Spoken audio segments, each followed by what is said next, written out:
stop.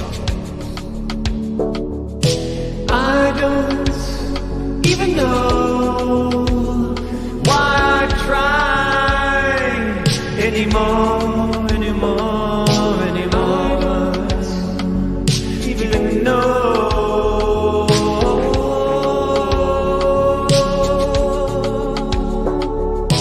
I don't even know why I try anymore. Even know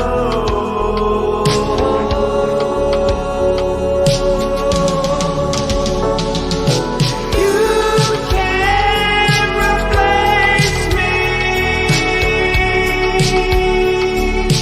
I'm awake, it's time to break free. I'm levitating,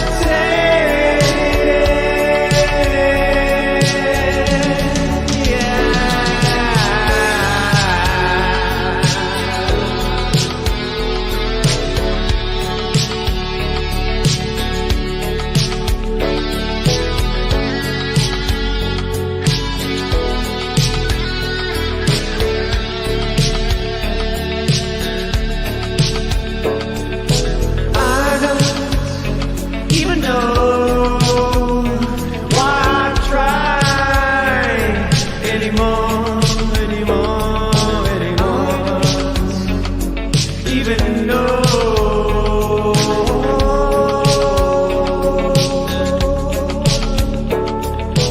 I don't even know.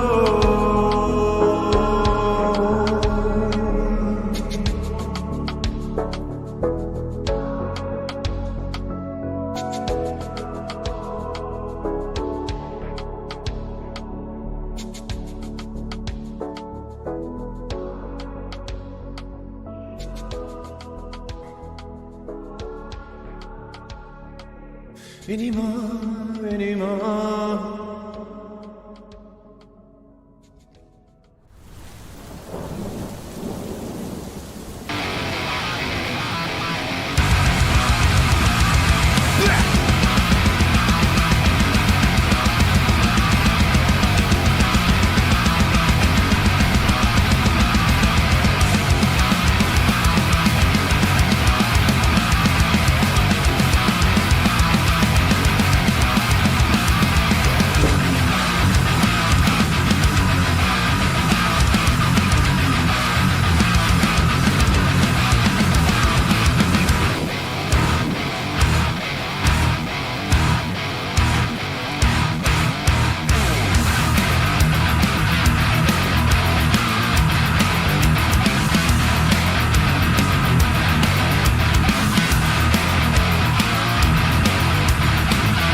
drilling. Force gas, tossing gas, catastrophic killing. Pressure building in the brain, human deranged. Reanimated, complete monster, all life drained.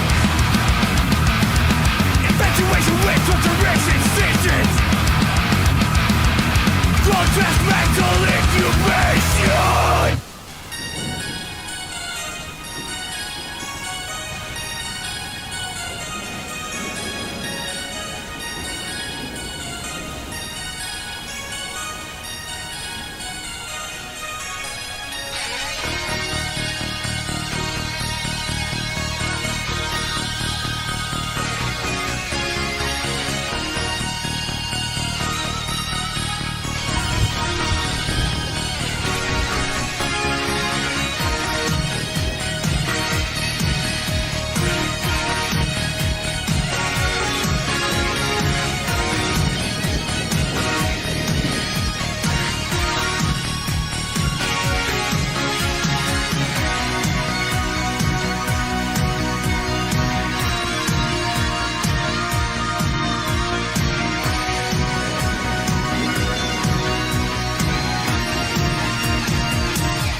AEW Dynamite!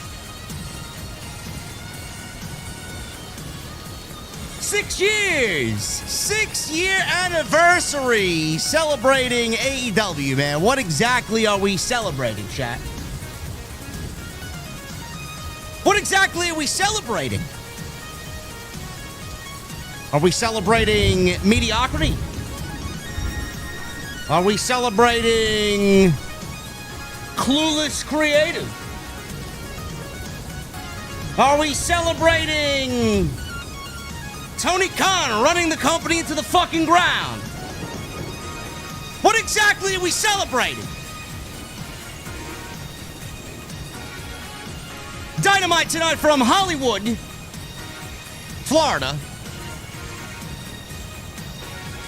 And if this is what you deem celebrating Dynamite with the show we got tonight,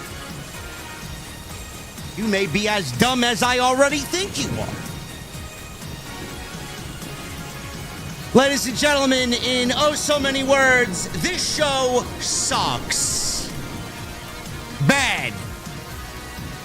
We're going to talk about it. We're going to the beer garden. It was a cool, crisp 66 degrees in New York City today. The Dark Horse. It loves the fall weather, man. And I love me a cold beverage. And when I get there on this Wednesday night, I'm sitting by the fire pit and I'm asking, what the fuck are you guys drinking? I'll see you over there.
Why has Triple H been so successful?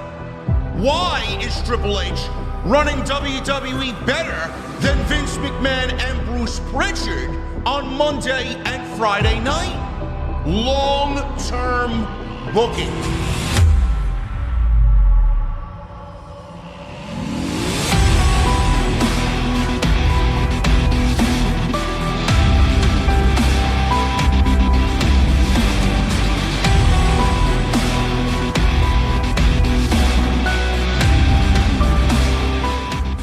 What is going on, guys? Thank you so very much for joining me right here on Off the Script. This is your AEW Dynamite post show for October 1st, 2025. I am your host, JD from New York, as always, coming to you live from the OTS Beer Garden. Thank you guys so very much for joining us on this Wednesday evening, wherever you may be, joined, as always, by the super successful and very happy Chi-Town Smart. What's going on, brother? What is going on, brother? How you feel, man? I feel good, man. It's October. Finally. Weather's cooling down. Pumpkin spice lattes are in full effect. The pumpkin ales are in full effect. It's good, man. Trying, man. I just cut off my air conditioner yesterday.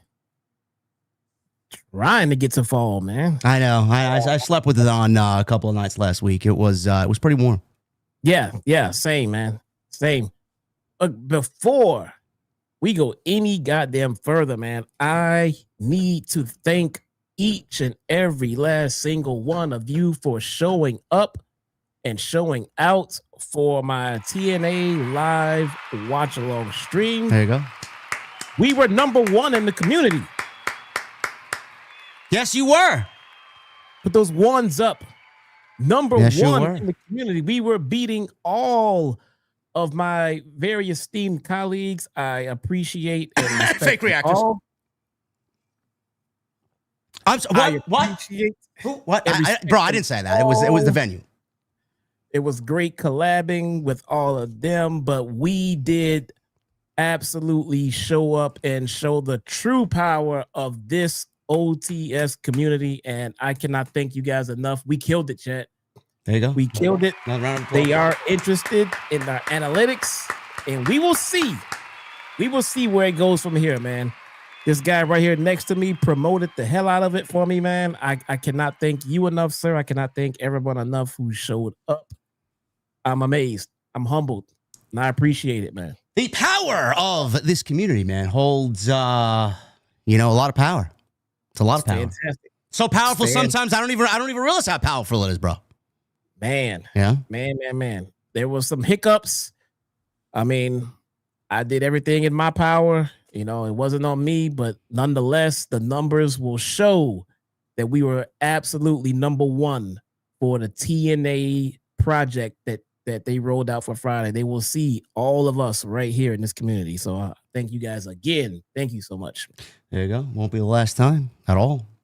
No, sir. I don't know, man. I'm feeling good otherwise. Watching this show for 2.5 hours. It's the same feeling every single Wednesday, man. Disgust, regret, disappointment, sadness. A lot of these things, I don't want to be feeling. I don't know how you're feeling after watching tonight's show. 2.5 hours tonight, bro. Oh, we get bonus fun. Yeah. I think I figured this shit out. I figured it out. I'm going to solve everything for us right now. We are watching this show the wrong way. We're watching it and expecting things to be linear and expect things to make sense. Maybe we should be watching this as a comedy show. Maybe it's like watching SNL and expecting to get like your real news and stuff from SNL. No, it's comedy. You're supposed to take it as satire and everything. Well, SNL is not funny, bro. Well, it can be, and so can this show. And Practical Jokers is funny to me. I usually laugh at those clowns over there, but maybe we are watching it wrong. Maybe we're watching it as a hopeful pro wrestling show, but what we're doing is you and I are going to the comedy show in downtown Manhattan, and We're ordering drinks and getting ready for a night of laughs. Right. And wait, you've never seen anything funny on SNL? Not since Chris Farley. No. I bet you whatever you want to fucking wager, I can send you clips that are hilarious that's come out after Chris Farley. This tells me you haven't seen them all. I'm sorry, bro. Anybody that watches late night television, man, I don't know how anybody laughs at that stuff. We are late night TV. And in the age of DVR, you don't have to watch it late night, bro. You get up on fucking the next morning and watch it. All the more reason for me not to watch it. You are the most negative person I've ever met in my life. Bro. Ever. All of these shows, all of those hosts have an agenda. And ever since Conan O'Brien went away, man, I don't watch late night television. I mean, agenda of telling jokes? No. They push their narratives through comedy and through jokes. No, I'm not watching that stuff. No. Some would say that you, sir, has an agenda. I do. I have an agenda to deliver the best stream in the community with you, which we usually do every single week. That's not the agenda they would say. I'm not saying I agree with them, but I think they would say you have an agenda. Would they be maybe. Accurate? Yeah, maybe. Whatever these people want to go out there and spew, bro. They can come up with their own fictional narratives. It is what it is. Dynamite tonight. We're celebrating 6 years, bro. I don't know what exactly we're celebrating. 6 years of Dynamite, and all I can really focus on, they put this 2-minute video package together, and I see Cody Rhodes and CM Punk in this video package, and I reminisce on older times where you and I were a lot happier, older times where things were right, older times where things were exciting and fun and good. And they had people there that actually cared about the show and creative that wasn't perfect by any stretch of the imagination, but it was exciting and you look forward to watching the show. I don't get that. You don't get that. Barely anybody gets that anymore on this show. Celebrating 6 years of this show, bro. I don't know exactly what we're celebrating, and all I could go back and think of is we're celebrating 6 years, and this is the worst year that they've ever had creatively, man. It sounds like, it looks like, it feels like we're celebrating mediocrity. I don't know exactly what we're celebrating, but maybe you have a better answer than I do.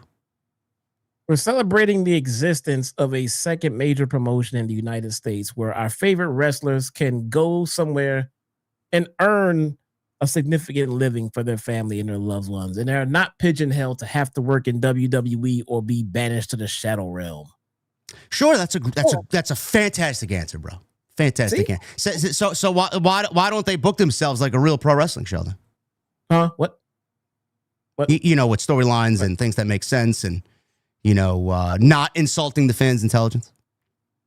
Well, I'll tell you what, they do book. They book a lot of wrestling. Okay. So they do that. They book a lot of wrestling. Sure. There's lots of wrestling. Sure. So there's that. They book plenty of wrestling. They do matches, and those matches have outcomes with wrestlers in them.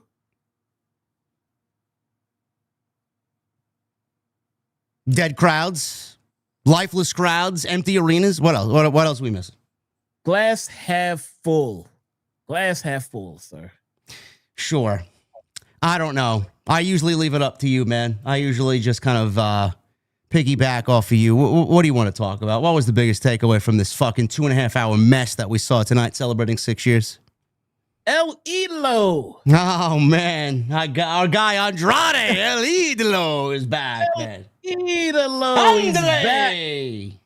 Bro, he's back and everything is right in the world. They're going to push him as a top baby face because Will Ospreay is out and Swerve is out and they need baby faces. And since he's been out for a long time, they can bring him back because, absence make the heart grow fonder, come with that big pop. And then you got a top baby face to book in the main of. He's a heel. What? What do you mean he's a fucking heel? They didn't put him in the Don Callis family, did they? Huh? The Don Callis family, there's like fucking 18 of them in there already. How many more do we need? They put him in the Don Callis fucking family. Okay. All right. At least there was only one addition to the Don Callis family tonight. Right? No! Come on, man. I don't know, man. I think you're ribbing me, bro. Oh my You God. think that they stopped at Andrade, bro? That was it for tonight. Oh my God. Do they add 2 members every week? They added a second member tonight, folks. They added a second member tonight. You're not gonna guess who it is, man. Oh my God. Jesse is so excited about this newest edition, bro. My God, bro. You know, I had a theory, and I'm sitting around wondering about that theory. Is Hologram really hurt? Did he actually go out? Or did they just put a tattoo on his chest and call him somebody different? I think he's hurt. I was told by someone that it is legit. It is a legit injury, even though I can joke, and we could all joke because that's the first thing that we usually go to, that Tony pulled him because he wanted to preserve the undefeated streak. Tony pulled him because we made fun of it, and it was just a stupid match to begin with for the TNT Championship. And now Jesse called it the week prior. Why Hologram hasn't gotten a championship match, and then lo and behold, he gets a championship match the very next week. Championship match, and then he gets jumped, and then he's hurt all of a sudden. And then he's gone, bro, like a fucking like Batman in Gotham, man. He's gone. Kind of weird. Yeah. But then all of a sudden, we get his doppelganger out here, and he's healthy and ready to go. And where do they put him? Don Callis family. Oh my God, man! This show is fucking awful. It is awful. Like they just turned Hologram heel. No, I mean that would just happen essentially. They turned. I don't know what the fuck the whole point of evil Hologram is. El Clon. That's his name. El Clon. Without the E. Yeah. Gotcha. So let's talk about Andrade. Andrade got fired from WWE for reasons. I know the real reasons. I am not at liberty to discuss. Maybe one day they'll come out. I know the real story. I can't say anything because it would make worldwide viral news here. Andrade, I love Andrade. I think Andrade is fantastic. I think Andrade, I mean, there's just so much untapped potential there. It is fucking scary how good he is. And he was in WWE, we all know. March 21st, 2021, he eventually left WWE after a successful black and gold run, only to be butchered on the main roster by Vince McMahon and Johnny Laurinaitis. June 4th, he arrived in AEW in 2021. That was after leaving WWE just months prior. December 30th, he leaves AEW 2023. I was there at the Nassau Coliseum for that World's End show where he wrestled Rusev or Miro. January 27, 2024, he showed up in the Royal Rumble. And then September 13th of this year, he leaves the WWE for reasons. He was fired without any 90-day non-compete, and he was gone. October 1st, tonight, he arrives back in AEW after a party match, because there's always a party match in AEW. 6-man tag team match with the Elite and Kenny Omega and Brodito. Kenny Omega cut a promo on 6 years in AEW. After the match, the lights go out, and Andrade, wearing a mask, his signature mask, he reveals himself there, and he attacks Kenny Omega to then join the Don Callis family, who immediately gets in the ring. They shake hands, and he's now the new-fledged member of the Don Callis family. Now, a lot of people, Jesse, insinuated that Andrade would never go back to AEW. Tony would never take him back because he left AEW the first time to go back and work for Triple H, thinking that it was going to be a lot better that Vince McMahon's not there. That did not happen. Triple H, in a lack of a better way to say it, he dropped the ball with Andrade. I think Andrade really didn't amount to anything there in his second run in WWE. A lot of just what if. The most notable thing that he did was wrestle Carmelo Hayes in an unofficial best-of-7 series that went nowhere. It didn't even result in a United States Championship run for him. Then they pair him with Rey Fenix, and it was just an oddball pairing because you think Rey Fenix, you think Penta. You don't think Rey Fenix and think Andrade as his tag team partner. They wrestled at SummerSlam in a big 6-team ladder match, and then that was the last we've really seen of him, and then he was gone, not too long after that. And now he's back in AEW. But Tony, apparently, he had a lot of great things to say about Andrade. when he left in 2023 after that year's World's End. And the door, from what Tony said, was always open for Andrade to come back. The way he left was respectable to Tony Khan. So a lot of people were surprised to see him back. And I will say this. I'm glad that he's on television because I think he's way too talented to not be on television. That's number one. Number two, and I don't believe I'm going to say something positive here. I know, shocking news here. I'm going to say something positive. AEW immediately bringing Andrade back, even though it is the Don Callis family, have paired him with a mouthpiece. This is something that WWE didn't even attempt to do in his second run and let this guy run wild all by himself. His English is terrible. He's not gotten any better. He has shown no progress in getting better. So upon coming back to AEW, just like the first time, they paired him with Vicky Guerrero. That really didn't go nowhere. Then Chavo Guerrero. That didn't really go nowhere. Jose the Assistant was the best representative for Andrade. I don't know why they didn't bring Jose back and pair him with that was the best pairing that Andrade had as far as a mouthpiece other than Zelina Vega. So at least they paired him with a mouthpiece that's going to do the speaking for him. The problem is, Jesse, that there are 67 other members in the Don Callis family. And like everybody in that group, as talented as you are, you're going to fade into the background and you're not going to really stand on your own as the talented guy you are because you're sharing the spotlight with other multi-talented guys. Kyle Fletcher, Kazuchika Okada, Konosuke Takeshita. You got how many other guys that Josh Alexander's in there. So I don't like the pairing for that specific reason because he's there and he's sharing the spotlight when he should be someone that should be given his own spotlight, his own mouthpiece away from all that noise. And they're just putting him in the group that I designated as a glorified jobber group outside of Kyle Fletcher, Konosuke Takeshita, and Kazuchika Okada. Everybody else is like a fucking bench player.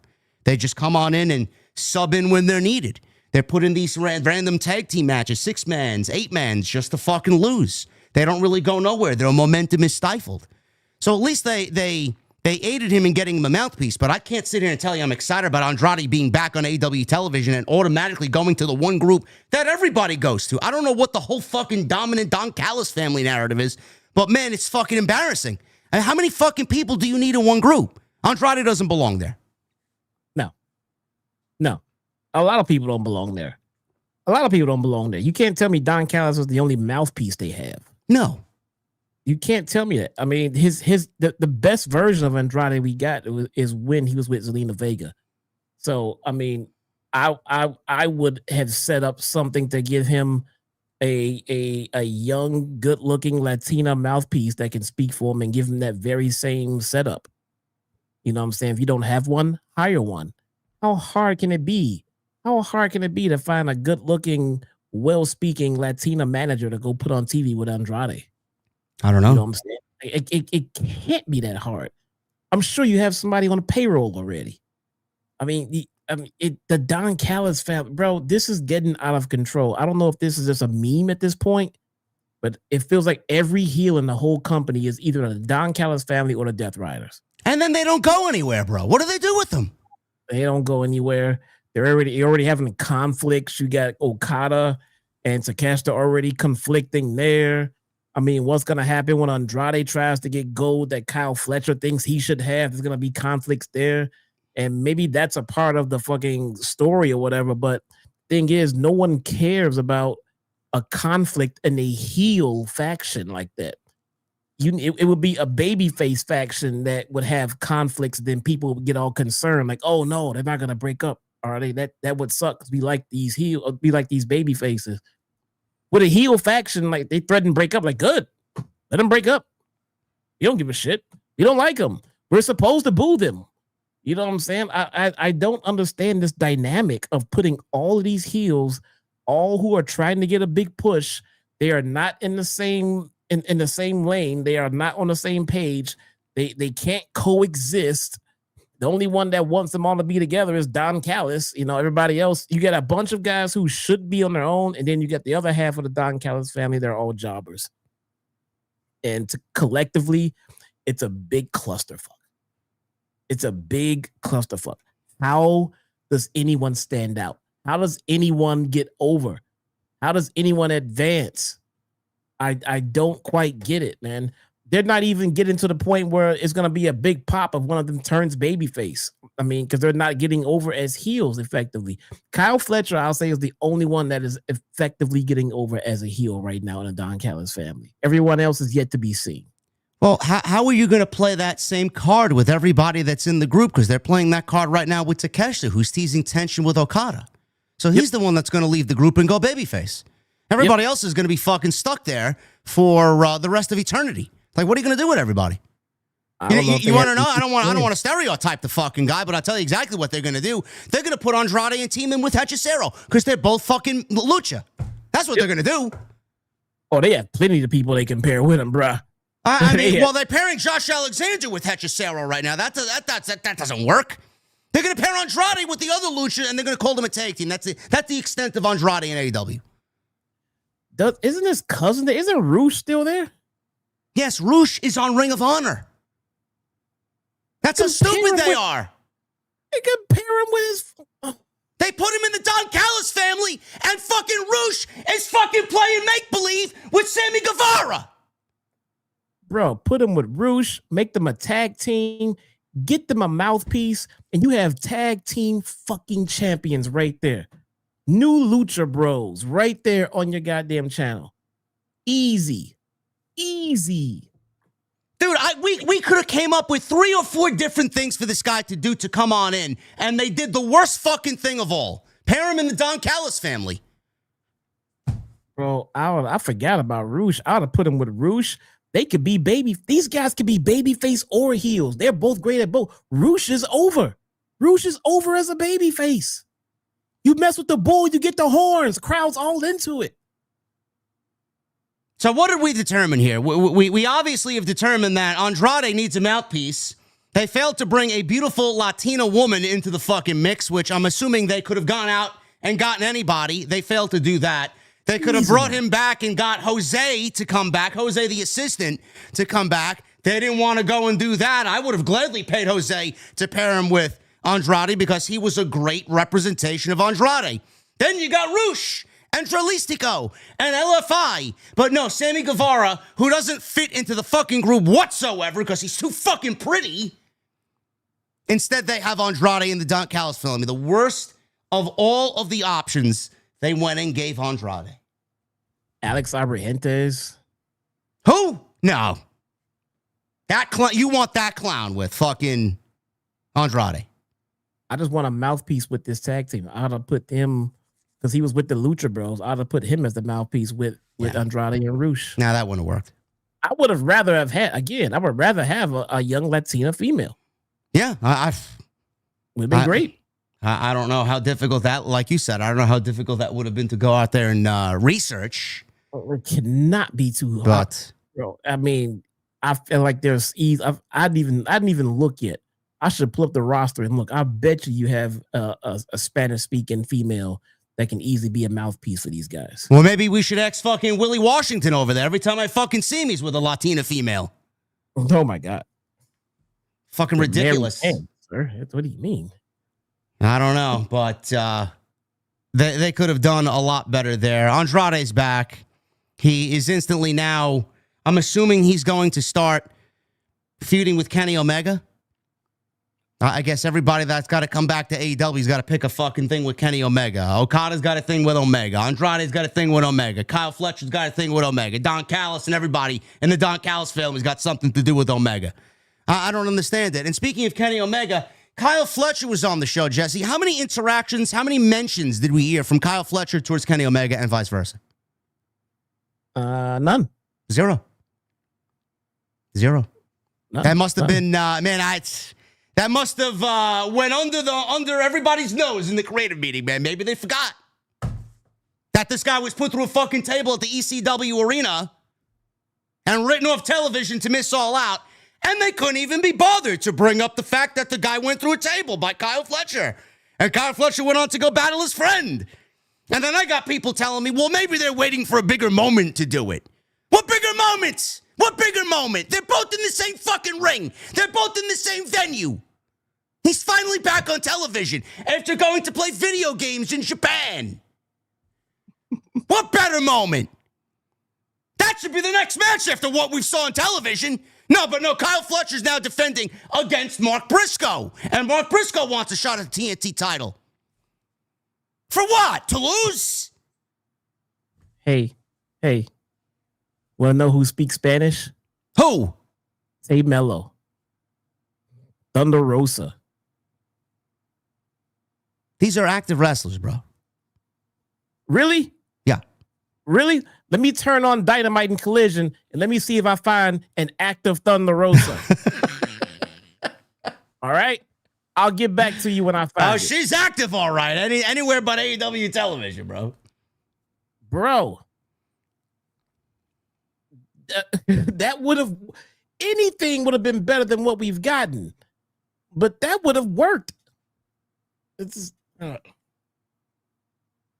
something. Figure something out for the guy. You're investing money into him. You're asking too much, television time into him. If you want to really have him get over, try. And put them in a Don Callis family is not trying. MK Pandy says Thunder Rosa is deleted. Fucking hell, man. She's exactly where Britt Baker is, man, somewhere. Electra Lopez, that's a great one. Carissa Rivera. I mean, holy shit, this Jesus Christ. Oh my God, man. This show. Try. Just fucking try. This show sucks. They're not. That's the problem. They're not even trying. Adam Page. A lot of Adam Page's post all-out run has largely been terrible because they didn't put any thought process. They're not trying to make a memorable reign for Hangman, and I'm already over it. Not because it's Hangman's fault, because the company has fucking failed the Hangman. Now, coming out of All In, his first feud was against Kyle Fletcher. Now, I don't know how anybody got excited about that, and we gave reasons why we didn't really care about that match. There was no story. It was haphazardly put together. It was a match that went 40 minutes for the sake of going 40 minutes because they wanted to prove me, you, Jim Cornette, Stevie Richards, everybody wrong. They thought the thought process was if we allow them to go 40 minutes and we put on a banger 5.5-star Meltzer classic, everything that these guys said would be erased. The criticisms would be silenced. Meanwhile, I saw right through that shit. You're not fooling me. It didn't need to go 40 minutes. And it was a very predictable outcome that gave us the result that we all knew going in. Kyle Fletcher was a loser. So many negatives there. Kyle Fletcher lost. It didn't make him into a star. They put him right back on television to feud with fucking Hologram and Orange Cassidy and Commander and Mark Briscoe. So what star was made there? No star. And then he's the TNT champion on top of that. Your priority, because they don't give a shit, is to build the TNT title up on Kyle Fletcher and make that title mean something, and have Fletcher make that title mean something. It's a cohesive unit. It's got to work both ways. They didn't do that. So last week, Jesse, we get Hangman saving the day and helping, or I guess the ops, helping Hangman against the Death Riders, or vice versa, whichever way it ended up being. And we got this six-man tag team match tonight. And I didn't really think much of it coming in. It was Hangman and Samoa Joe and Will Hobbs against the Death Riders, Claudio and Danny Garcia and John Moxley. And then by the end of the match, all of a sudden we see Samoa Joe have a problem with Hangman. And apparently Hangman picked up Joe's Trios title, handed it to him, and quote-unquote accidentally dropped it. Samoa Joe took a problem with this. He thought Hangman was disrespecting him and the championship that he holds as a part of the ops.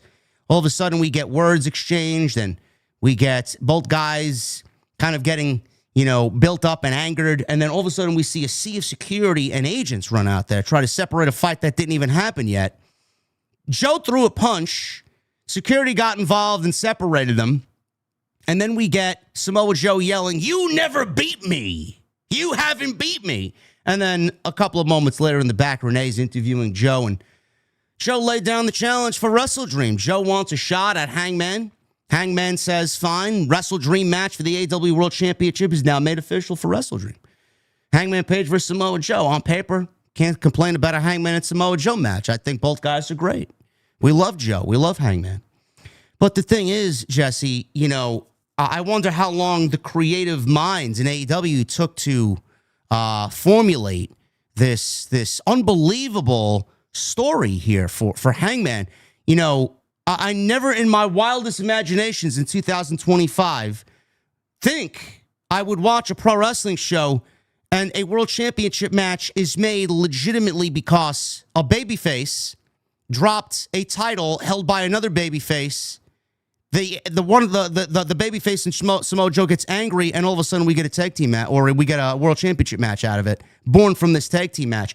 The way that I look at it is, don't you want Hangman to be the most over champion in your company as a babyface champion?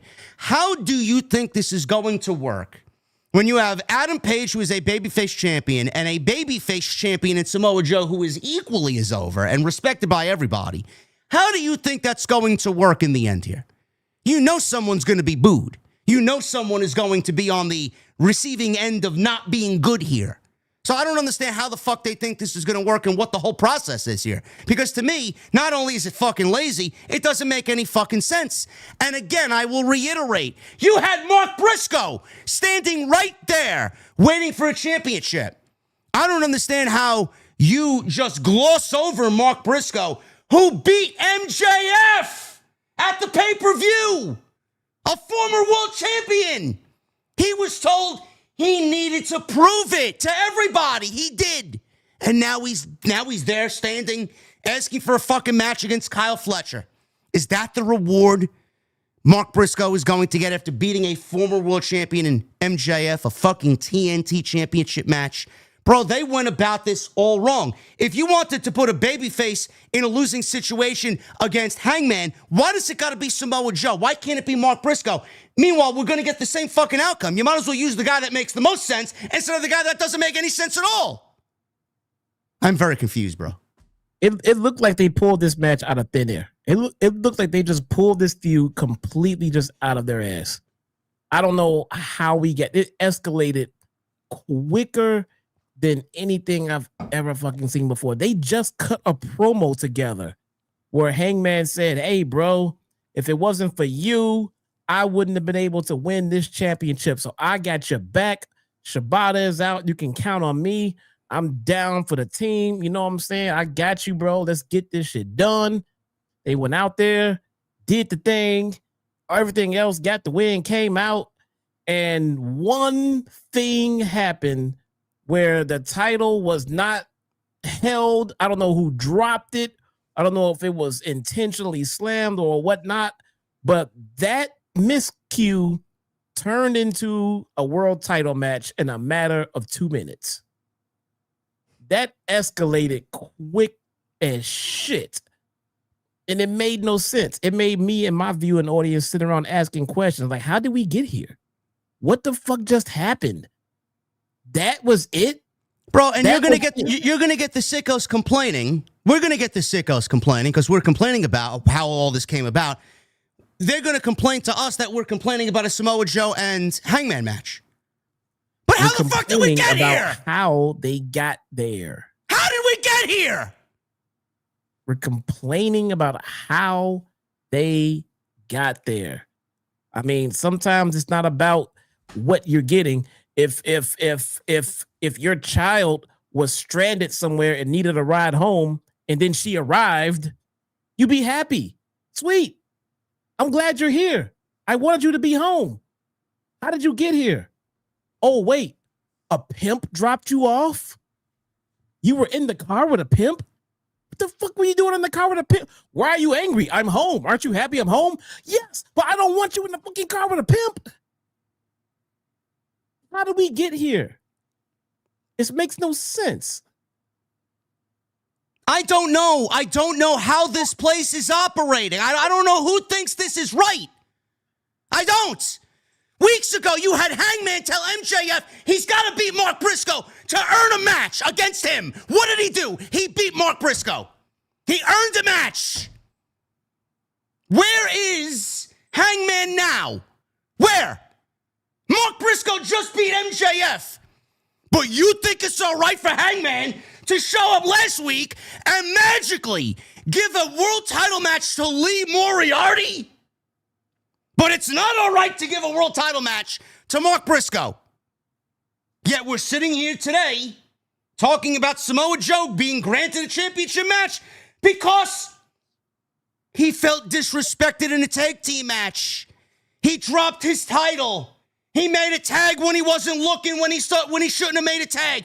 Are you fucking kidding me?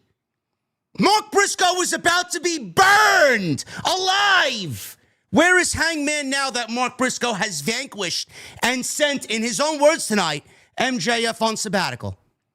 Don't you think if Hangman was a fighting champion that he'd give Mark Briscoe a championship match after everything that he's done?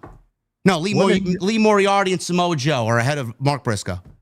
One day he said in a promo that Mark Briscoe deserved it. He said Mark Briscoe deserved the title match before he beat MJF. Never got that title match. Then he beat MJF. Still never got that title match. AEW has done one thing and completely moved on to something else in a span of 3 weeks. I don't get it. The direction that you should be building towards is Hangman and Mark Briscoe, Kyle Fletcher and Kenny Omega. That's what you should be building towards.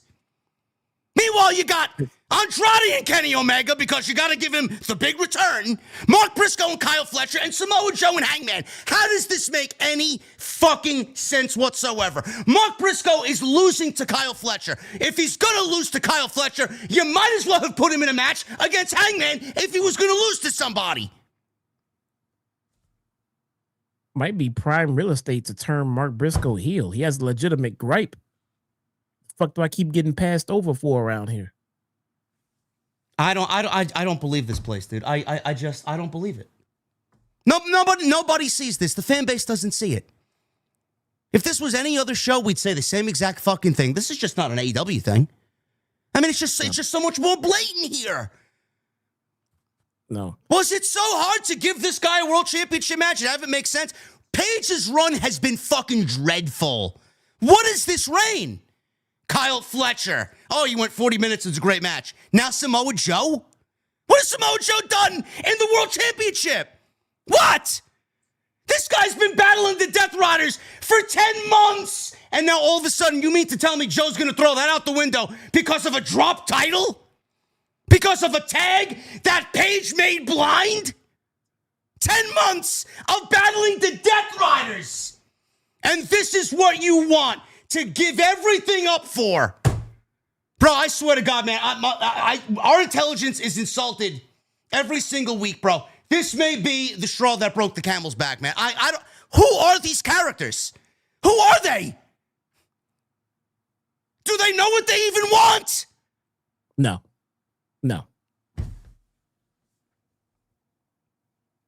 I swear to God, I can't do it.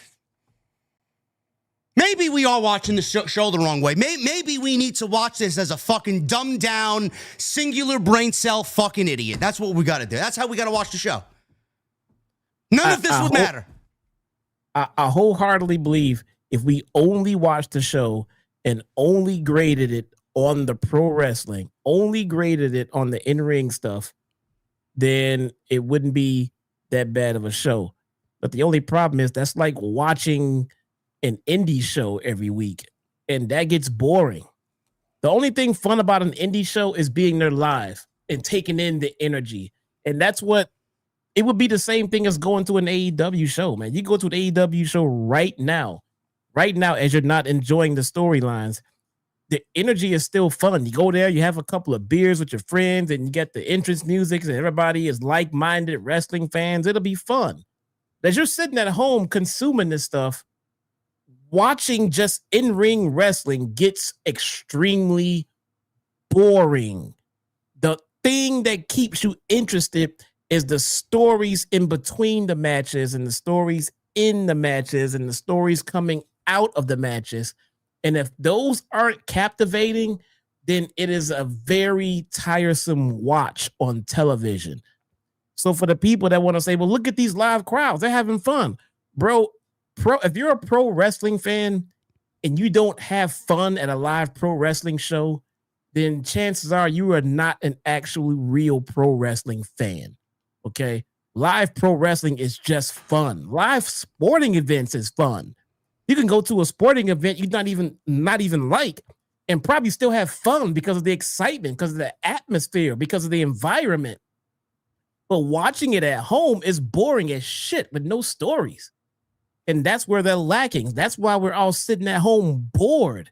And that's why the crowd, you'll see them getting hyped for music and interests and this and that. Yeah, they're there to have fun, man. They spent money. They have a night out with their family, their kids, their girl, and they're having some fun at a live show. It's fun live. It's not fun at home.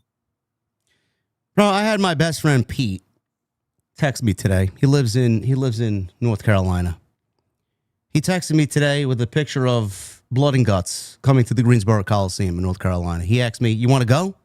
Fly down here and we'll go together?" I'm like, "Bro, I want to see you. I want to hang out. I can't willingly give them my hard-earned money for an obviously terrible product." The answer is no. I can't do it. I won't even sit there if you got me the tickets to go for free, bro. Me physically being present around this product is a waste of my time. Me watching it every fucking week is a waste of my time. This chat, this stream is the only reason why I watch AEW. That's it. Because it's my job and I have a job to do and I have fulfillments and commitments to make to my loyal audience and to Jesse. That's it. I would not watch this. We talked about it last night on TNT. And someone asked about AEW, a lot of AEW questions. How would we fix it? What would we do different? If one of the questions was, if Tony Khan offered you a consulting gig for AEW, would you take it? No, I wouldn't. Why would I take it?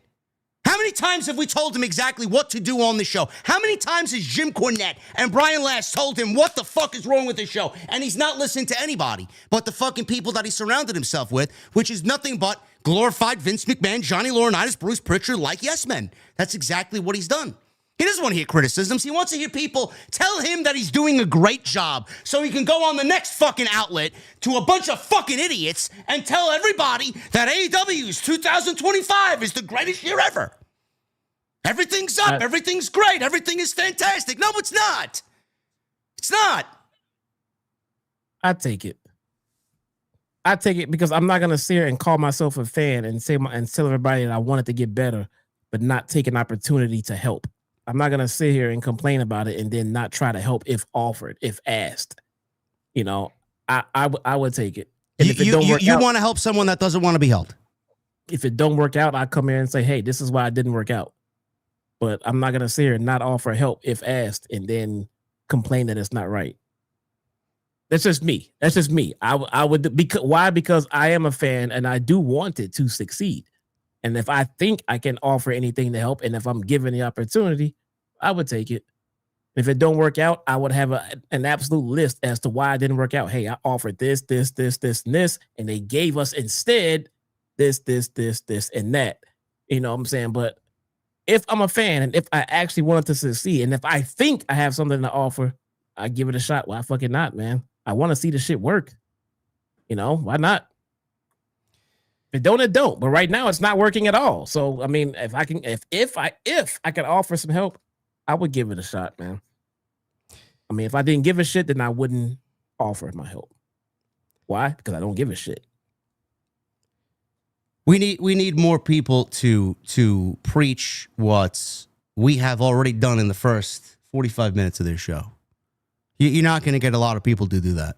You're not. Solid Monster probably do it. He'll bring up the what ifs and why this should happen and why that won't happen. We'll do it. There's not many. You got reactors now reacting to AEW that weren't reacting to AEW previously. This is what AEW wants. They want the engagement. This shit is not going to help them. It's not going to help them get to where they need to be. They've lost way too many fans by their actions and their fucking lack of storytelling to bring anybody back. They've driven me fucking away, and all I wanted to do was help them. They don't give a fuck. You need upfront and honest people. And right now, there's only a handful of us, and we're the ones blacklisted. We're the ones that are the scapegoats in the community. Then the fan base listens to us, they clip us, and then they fucking poke fun of us. They poke fun of us and they criticize us for being right. That's the problem. That's the fucked up thing. AEW has conditioned its fan base to think that everybody else saying what we're saying is wrong. Meanwhile, there's nobody watching us right now that can factually come to us and tell us, well, man, you're not speaking right. You don't have a point. I think you're completely off base. Really? I'd love anybody to come fucking combat what me and Jesse already said here about the topics that we've already discussed. You can't. You can't. Yeah. Social media is built and made for and structured for professional trolls. So any and everything they can take to talk shit about somebody, they'll do it in a heartbeat. So I try to ignore people like that. If I know I'm making a valid point and I know I'm making sense in whatever topic I'm talking about, and they want to clip it and then say some shit about how I'm not making sense. In my heart of hearts, if I believe I'm making sense, I know you're a professional fucking troll, or you're just fucking a tribalistic fucking sicko, or whatever the case may be. I don't think I'm perfect in everything. I could have a take that might not be accurate, and I can take a constructive criticism about that take. But when you start just name calling it and just defending stupidity, I don't value your opinion, so I ignore you. You know what I'm saying? So, I mean, it's supposed to be a discussion. I don't think one person can just walk in and fix what's going on here in AEW. It's going to take some discussion. Hey, what if we did that? No, I don't think that would work. Well, why not? Because of this and this. Oh, okay. Oh, speaking of that and that, we can do this and this and make that and that work. Oh, that's a good point. It's supposed to be a discussion, a round table, a think tank, and somebody needs to make sure that you poke holes in the bullshit. Like, hey, wait, whoa. Why is this guy getting a title match? He just lost. It makes no sense. We shouldn't do that. If we want to do that, we have to get there. We can't just jump there. Let's put a pin in that and let me help you get you to that point. That is how you come up with good creative. It is not, hey, I want this guy to have a title match. Let's do it Wednesday. Okay. Wait, why? Well, we're in his hometown, so let's do it. No, that's not how we fucking do that. You want to showcase the guy in his hometown? Great. But we're not going to do it by just giving him a fucking title match because it's his hometown. We got to find a different way to showcase him. There is nobody doing this, and you can tell there's nobody poking holes in the nonsense, because if they were, we wouldn't get some of this stuff that we're getting right now. So they need to fix the process. The process is not working. I can't claim to know what the process is, but I can claim to tell you that the process is not giving out a good result. This show fucking angers me, man. It really angers me. Like, I don't want to watch a pro wrestling show that angers me. This is my job. I've made it my job. I got to fucking bite the bullet. What bothers me most is that I care too much about what we do and what we watch. And all I want to do is see it better. And I know it's not. It's not operating at the level that I know that Jesse knows it can operate at. It's got a fucking multi-billionaire this lifetime and the next 10 running the company and pumping money through the company, and he doesn't care. And it's not going anywhere because of his unlimited fucking funds. I wish he'd actually take some responsibility instead of acting like a fucking 7-year-old child who thinks everything's great, and hire some people to help his fucking company get back to where he needs it to be. They had the fucking audacity to put Cody Rhodes and CM Punk in their 2-minute video package highlighting their first 6 years of existence. You do that, and then you actively go out there and say that this is the best year ever. I'm sorry, motherfucker. You're not going to tell me it's the best year ever in 2025 when we had CM Punk come back after 8 years in 2021. You're not going to tell me that. You're not going to tell me it's the best year ever creatively when Cody Rhodes got up and walked out on his own for reasons, only to go to the competition and become the biggest name in the entire industry. This show makes me fucking physically angry. And you know what makes me most angry? It's the fact that I've lost opportunities and I've lost things that are going to help me get to the next level because the hard work that I do doesn't fucking matter. It Everybody bases everything that I am on the fucking on the reason that I do this show and the things that I say on this show. They take what I say and they spin it in a way to where opportunities for me don't even exist. Where people fucking 1/100th of my fucking size gets an opportunity to go do this and go do that and go do this something else. Because of the things that I say and the fucking critiques that I have on this show. That's what bothers me the most. They have deemed people like my show and others the enemy because we want to see them do better. Because I'm too overly critical. I'm not good. I can't work with this one. I can't be around this one. I can't do that. Because I have an opinion on pro wrestling? Because I have an opinion on pro wrestling. Opinions don't matter anymore. That's what bothers me the most. And if there's one fucking reason, you want the one singular fucking reason why I don't like AEW the way that they're currently running, it's that reason and that reason alone. Has nothing to do with anything else. Own up to your fucking mistakes and listen to the goddamn community. You got no problem picking fucking tweets from bot accounts that get little to no engagement to fucking openly glaze your show live on television every fucking week. But our opinion is the wrong one. Our opinion is bad. Is that what I'm understanding? Yeah, I don't think they would highlight a negative take on Well, they television. need to. They need to. Stupid. That would be the epitome of stupidity. I'm not telling them to take my fucking tweets and plaster them all over the fucking show. I'm telling them, own up to your mistakes and realize that the show you're putting on is absolutely fucking embarrassing. You are actively insulting me and many millions of people and their intelligence. That's what bothers me most. And it's nothing's going to change. Nothing is going to change. I don't understand how we're living in a day and age where Vince McMahon is not there anymore. The most egomaniacal fucking son of a bitch that ever existed in this entire sport. You got his son-in-law run the fucking company, and he's being fucking puppeteered by TKO. And you can't say anything because they're going to charge you a fucking lung to go sit front row. Then you got Tony Khan, who was supposed to be the fucking guy, the savior. It was easy to fucking go to bat for Tony Khan when he was battling Vince McMahon. This guy dropped the ball even with his son-in-law running the fucking company. And Triple H is having his worst creative year of all time. And you still failed. Yet you want me to openly support because we got to support great pro wrestling. We got to support the underdog. This is where the employees go to work. This is a great deal for pro wrestling because everybody's got a job. How many people there are willingly taking a fucking paycheck and don't give a fuck about going to work? Many. Guarantee it. Yet this is the company you want me to support. A guy in Triple H who's fucking dropped the ball all year, and Tony Khan who says he listens to the fans and then actively doesn't because he does whatever the fuck he wants.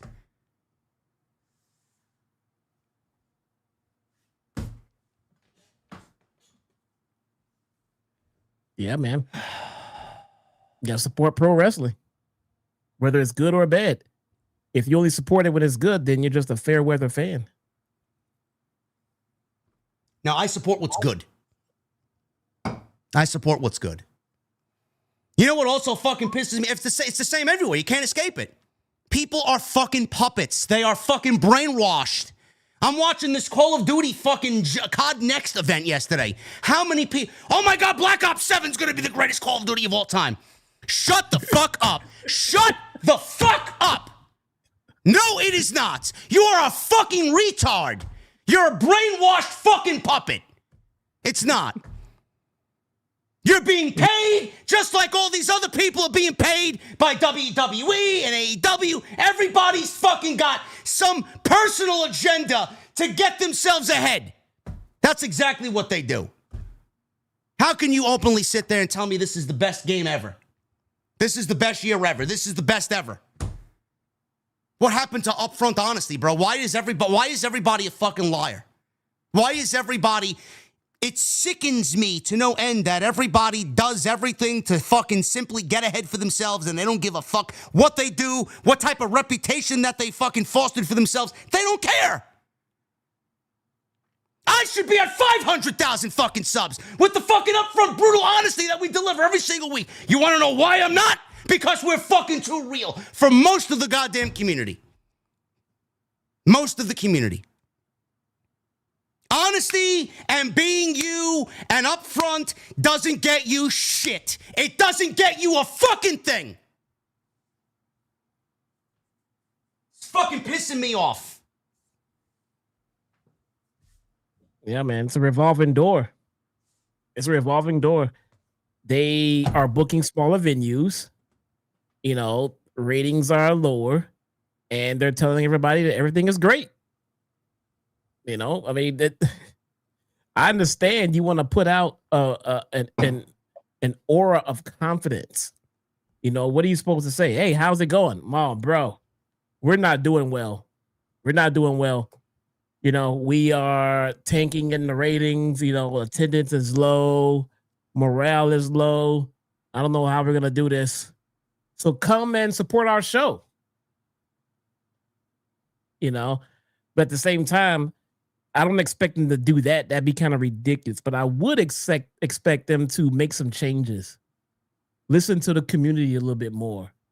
Actively go out to produce a better product instead of giving us the same monotonous shit week in and week out. I mean, do something different. At least make an effort to say, well, hey, we're giving it a shot. Hey, we're trying. We're switching around the creative roles. I'm going to take a step down for a little bit and let someone else run this ship because I just want what's best for the company. That's all. Something. I don't know. Sometimes you got to throw some shit out there to see what sticks, but just consistently doing the same thing every week as the metrics just drop. Everything and every other aspect drops. The ratings are dropping. The ticket sales are dropping. Just overall interest, morale, it's all dropping. You can't just keep doing that, then come out and tell everybody that everything is hunky-dory. If you look at these stats here, these stats this week from this very moment 2 years ago, it's better. So we're improving. What? No. That's not how this shit works. No, it's bad. You know, you have to fix something. I don't know what it's going to take to get them to get into that mindset. I don't know. But clearly not listening to us. That's not going to do it. But I agree, as a community overall, if everybody keeps telling them that everything is great and keep blowing sunshine up their asses, then what would compel them to change? Nothing. No, they're not going to change. Nothing. We're going to get into this show. We're not going over any of the actual matches. We're going to go over the outcomes, where it's going, where it's not going, our thoughts. Show was a waste of fucking time. 2.5 hours of a waste of my fucking time. Collision Corner. Jesse's got one ready to go. Locked and loaded. 800 likes is the goal for Collision Corner. So if you guys want to see Collision Corner, make sure you guys go and hit that thumbs up. 800 likes is the goal. Follow us on social media at JDfromNY206, Twitter, Instagram, TikTok, and Cameo. Hit that subscribe button down below. Turn on the bell for notifications. Jesse at Chi-Town Smark, both on Twitter and on YouTube. He just hit 10,000 subs on YouTube. So make sure you guys go. If you are not subscribed over there, go and do that for us, please. Super chats are open. It's the best way to support what we do here. Get them on in. We'll hang out at the end of the show. Go check out all the content on the channel. I wish there was more content on the channel. But there's no news. It's dead. And if you guys expect me to fucking make content about ranking theme songs and ranking fucking entrances like these other geeks, that ain't my type of content, bro. We don't do that over here.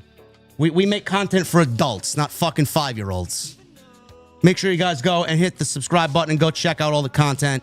Some great content there, and hopefully more to come soon as far as the extras are concerned, because I enjoy doing them. I just need a reason to do them. And I can't really make news out of thin air like AEW makes make-believe storylines out of nothing. So please go and do that. And leave me a comment down below. Everything that you do as far as hitting the likes, the thumbs up, and the comments all help us out in the YouTube algorithm. But bro, all you gotta do is rage bait and click farm. Sure. They already think I do that. Oh, that's right. Can't win with these fucking people. Show starts off with the Young Bucks outside of the Hard Rock Casino. Nick Jackson's favorite place in the world, as Matt has an idea for a grand entrance tonight. He left to go get things ready. Nick took Brandon Cutler and hit the casino with his bag of money, his fictional money that he won from a couple of weeks ago, $500,000. And he hit the high-limit slots. So we see video of Matt slipping a couple of dollars into the slot machines, and we see him walking through the casino in slow motion. And then we cut to outside the casino where Matt is holding the duffel bag of money.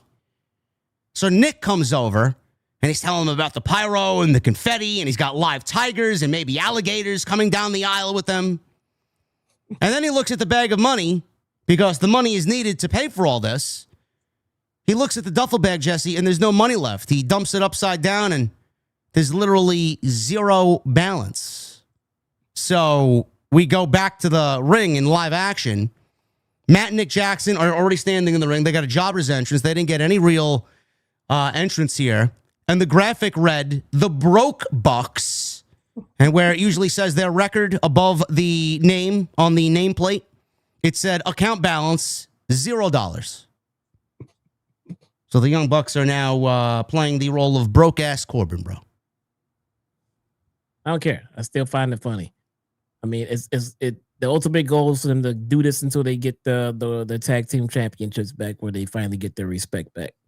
So they have an ongoing story. I'll take it. I'll be honest. I didn't think of broke ass Corbin until you mentioned it. I just thought it was funny. When and where they win those tag team championships, I don't know. But Bro Dito is the flavor of the month right now, so they ain't going anywhere anytime soon. Kenny Omega and Bro Dito, Brody King and Ring of Honor champion, world champion, Bandito. They teamed up, 6-man tag team match against Josh Alexander with Don Callis and the Young Bucks, Matt and Nick Jackson.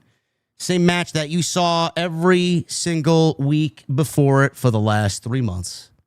Literally, absolutely nothing different. The only thing here is Bandito connected on a springboard, and the Bucks come in with a senton.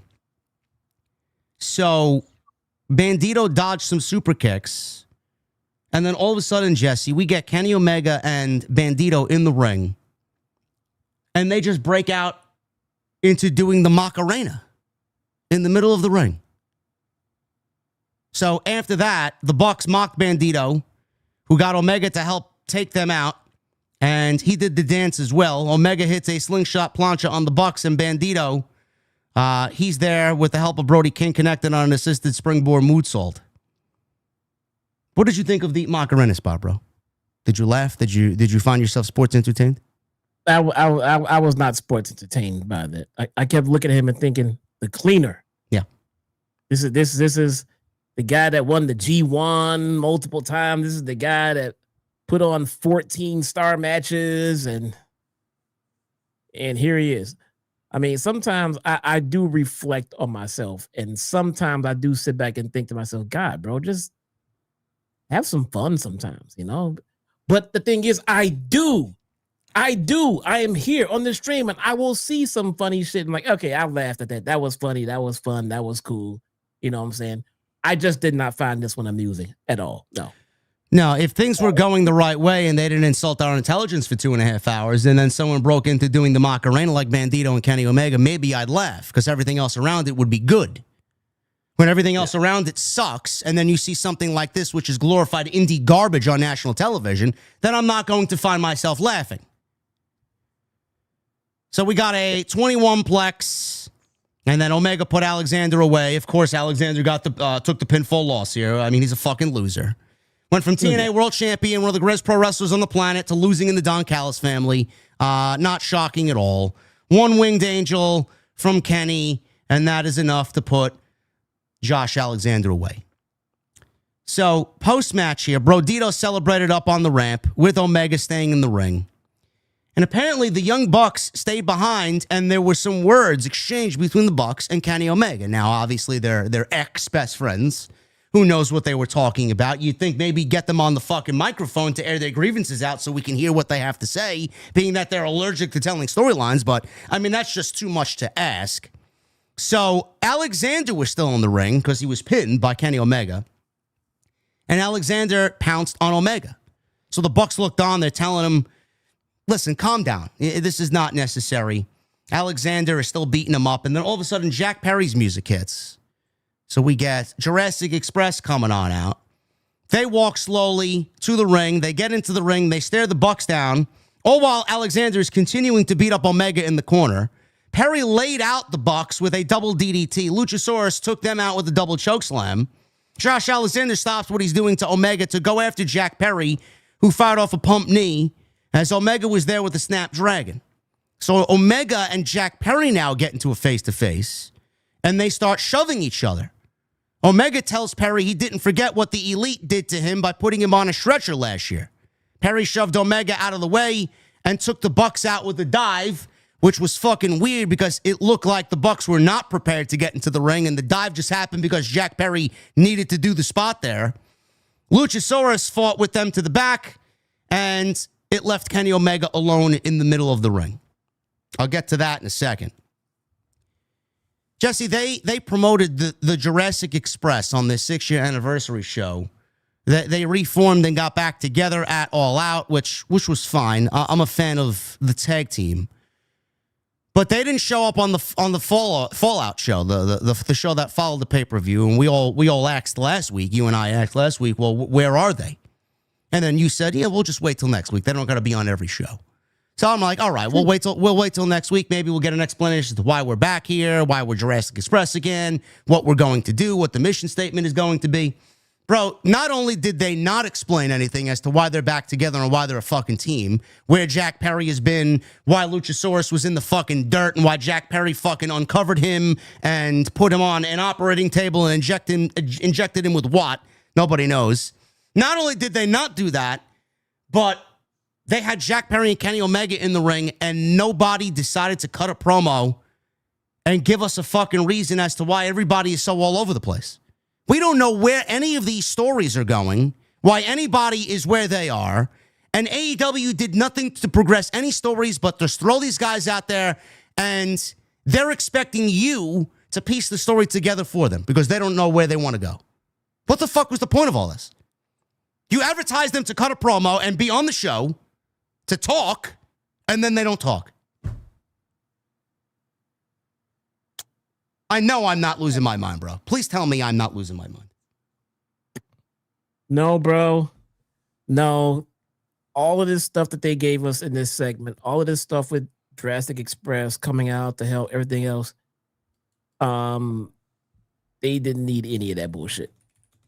They didn't need it all. All we needed was Jurassic Express out there in the ring with a microphone to give us an explanation. That was it. That was it. That was all we needed.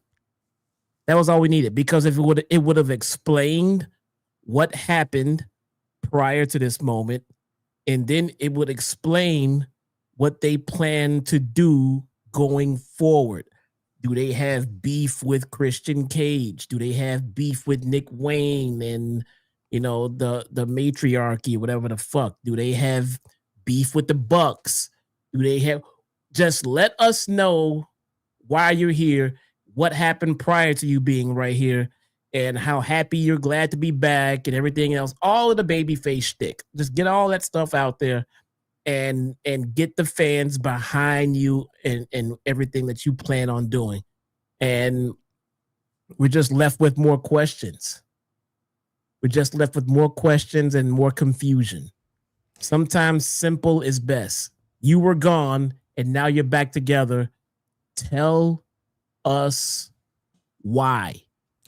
Bro, do you realize that they kicked Christian Cage out of the patriarchy, renamed themselves the matriarchy, only to bring back Kill Switch, team him with Kip Sabian, and then get that match with Edge and Christian together at Forbidden Door against Luchasaurus and Kip Sabian? Now, looking back at it, was the wrong decision.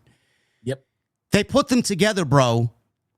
And they did not even explain why Kip Sabian was bullying and treating Luchasaurus like shit, only to then move him on to Jack Perry and team him back with Jack Perry and reform Luchasaurus and Jack Perry together as Jurassic Express.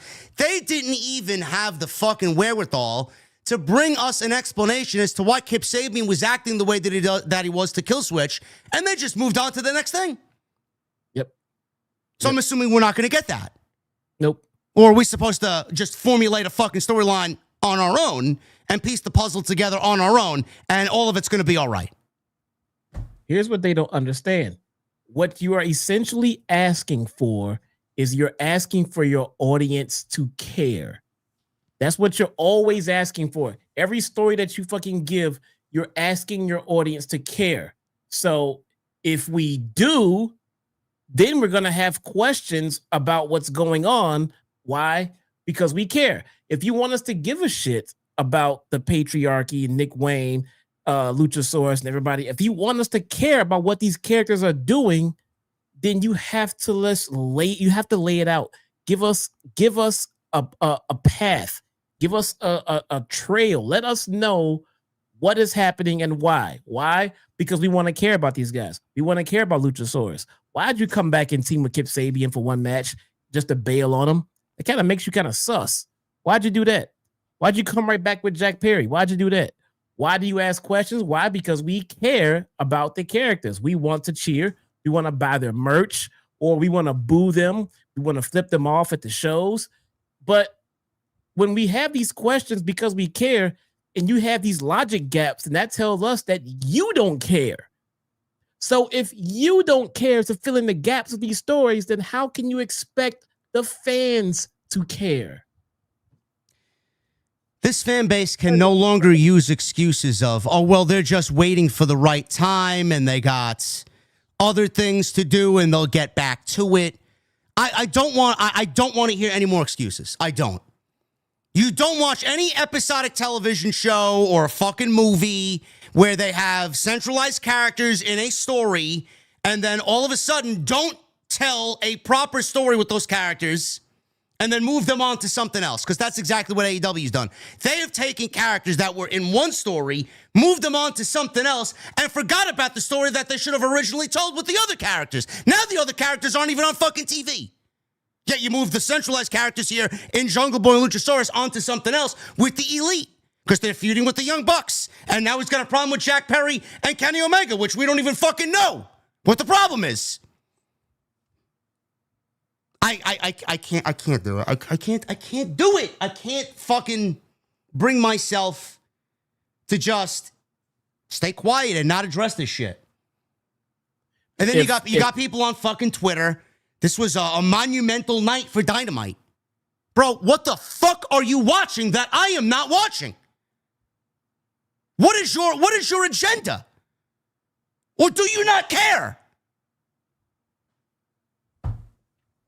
This is such a low-level storyline. We shouldn't even give a fuck because it's not going to matter anyway at the end of the day. But this is the overall problem, man. It doesn't matter the size of the character, how big the character is. This is a story that they failed to tell. It's indicative of their storytelling.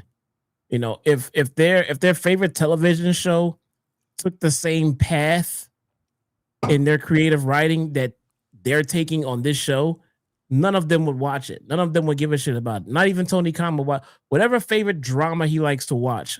If he's watching the fucking Sopranos, if that's his favorite show, if 1 week Tony Soprano is in the middle of this territory beef with another mob boss somewhere else, and then next week he's enthralled with somebody else and they never gave a resolution as to what happened to the previous beef, you'll be sitting there scratching your head wondering, well, why did you spend so much time focusing on the previous beef if you're just going to drop it? Fine, whatever. They dropped it. We'll go on to the next thing. Well, then the next thing ends up getting dropped as well and with no real conclusion. So then after a while, you're asking yourself, well, why am I getting so invested in what Tony Soprano is doing if they keep starting stories and not giving us any kind of payoff or have it make any sense? I mean, so you're not going to care about what he's doing, which in turn would have you not watch the show. It's the same thing here. It's no different. It's no different. You're putting on shows and you're starting people, you're telling people to get invested in what you're doing, and you're not paying it off. It's not making sense. It's going in circles, but yet you want them to continue to care. It doesn't make any sense.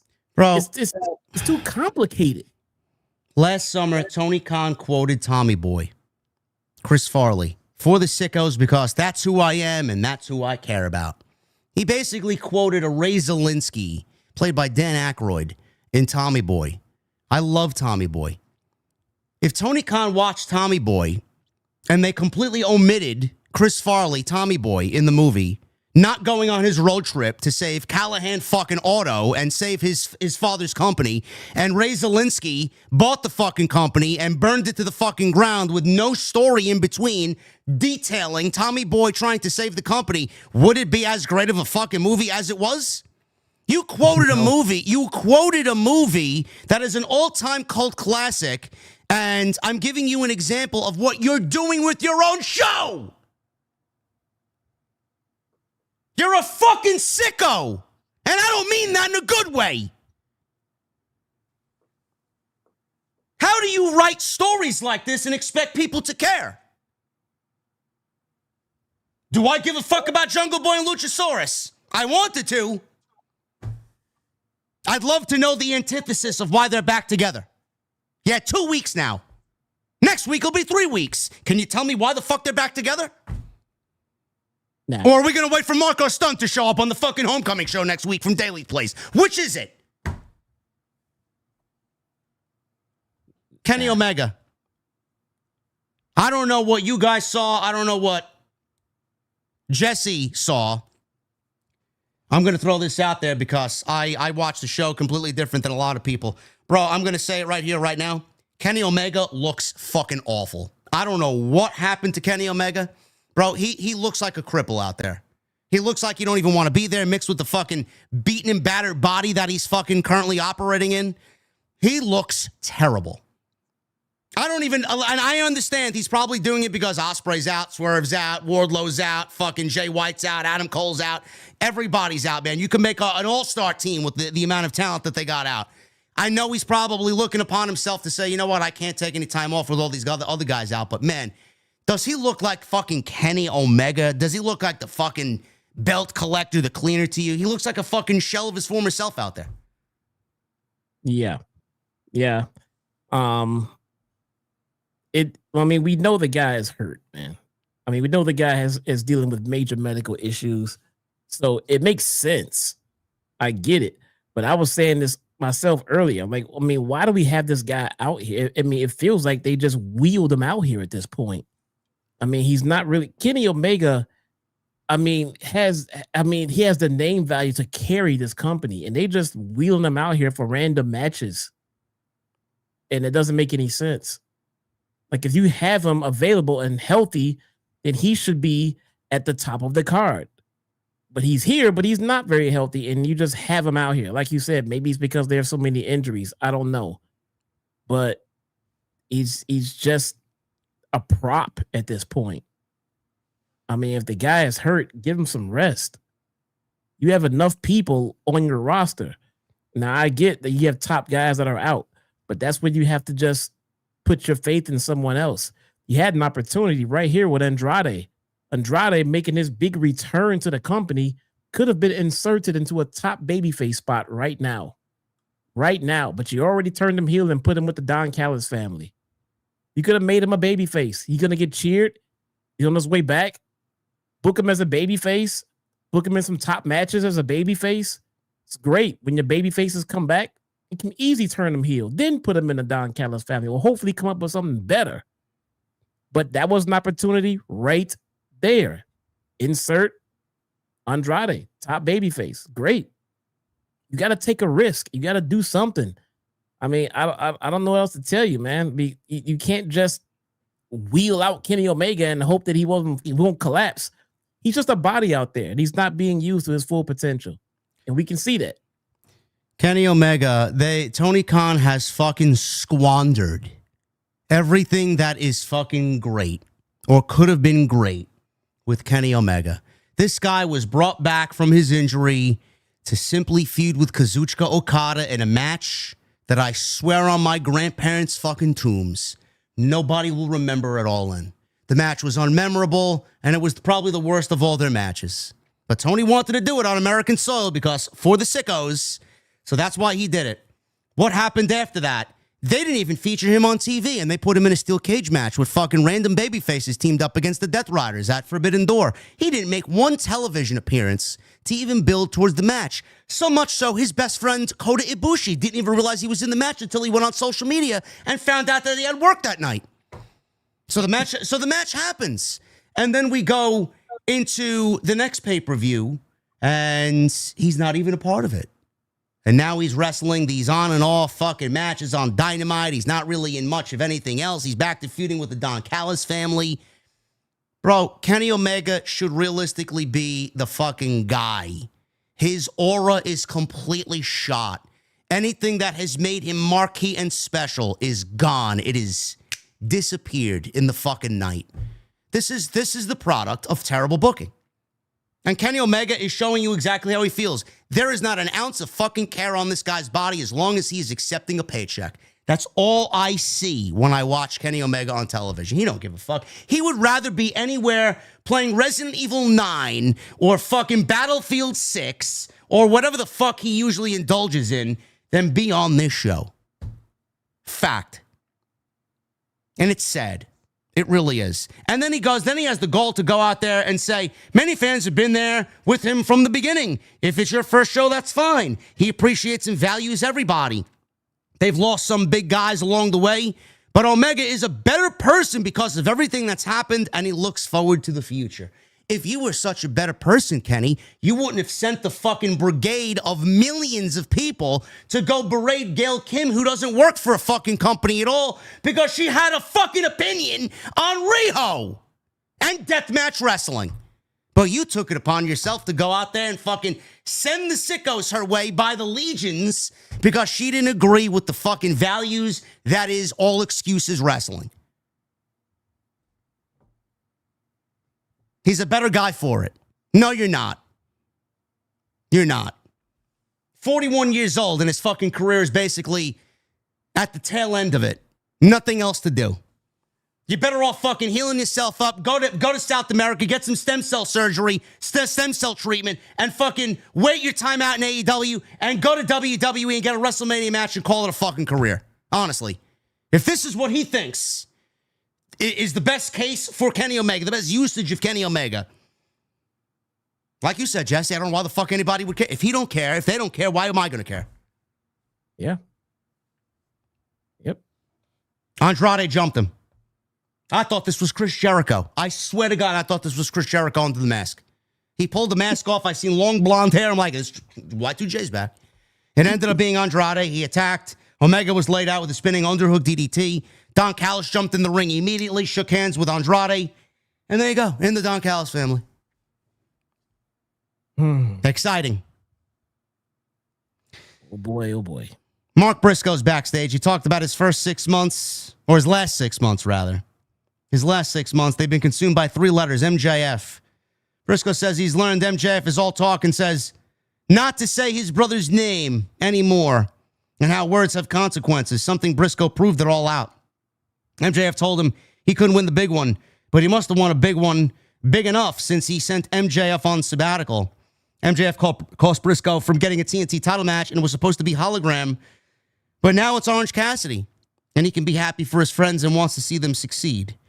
Once Cassidy wins the TNT title tonight, he'll be there celebrating with him while MJF is home picking the tax out of his ass.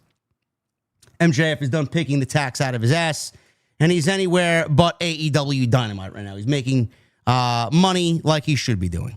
Good for him. Kyle Fletcher, Orange Cassidy, TNT Championship.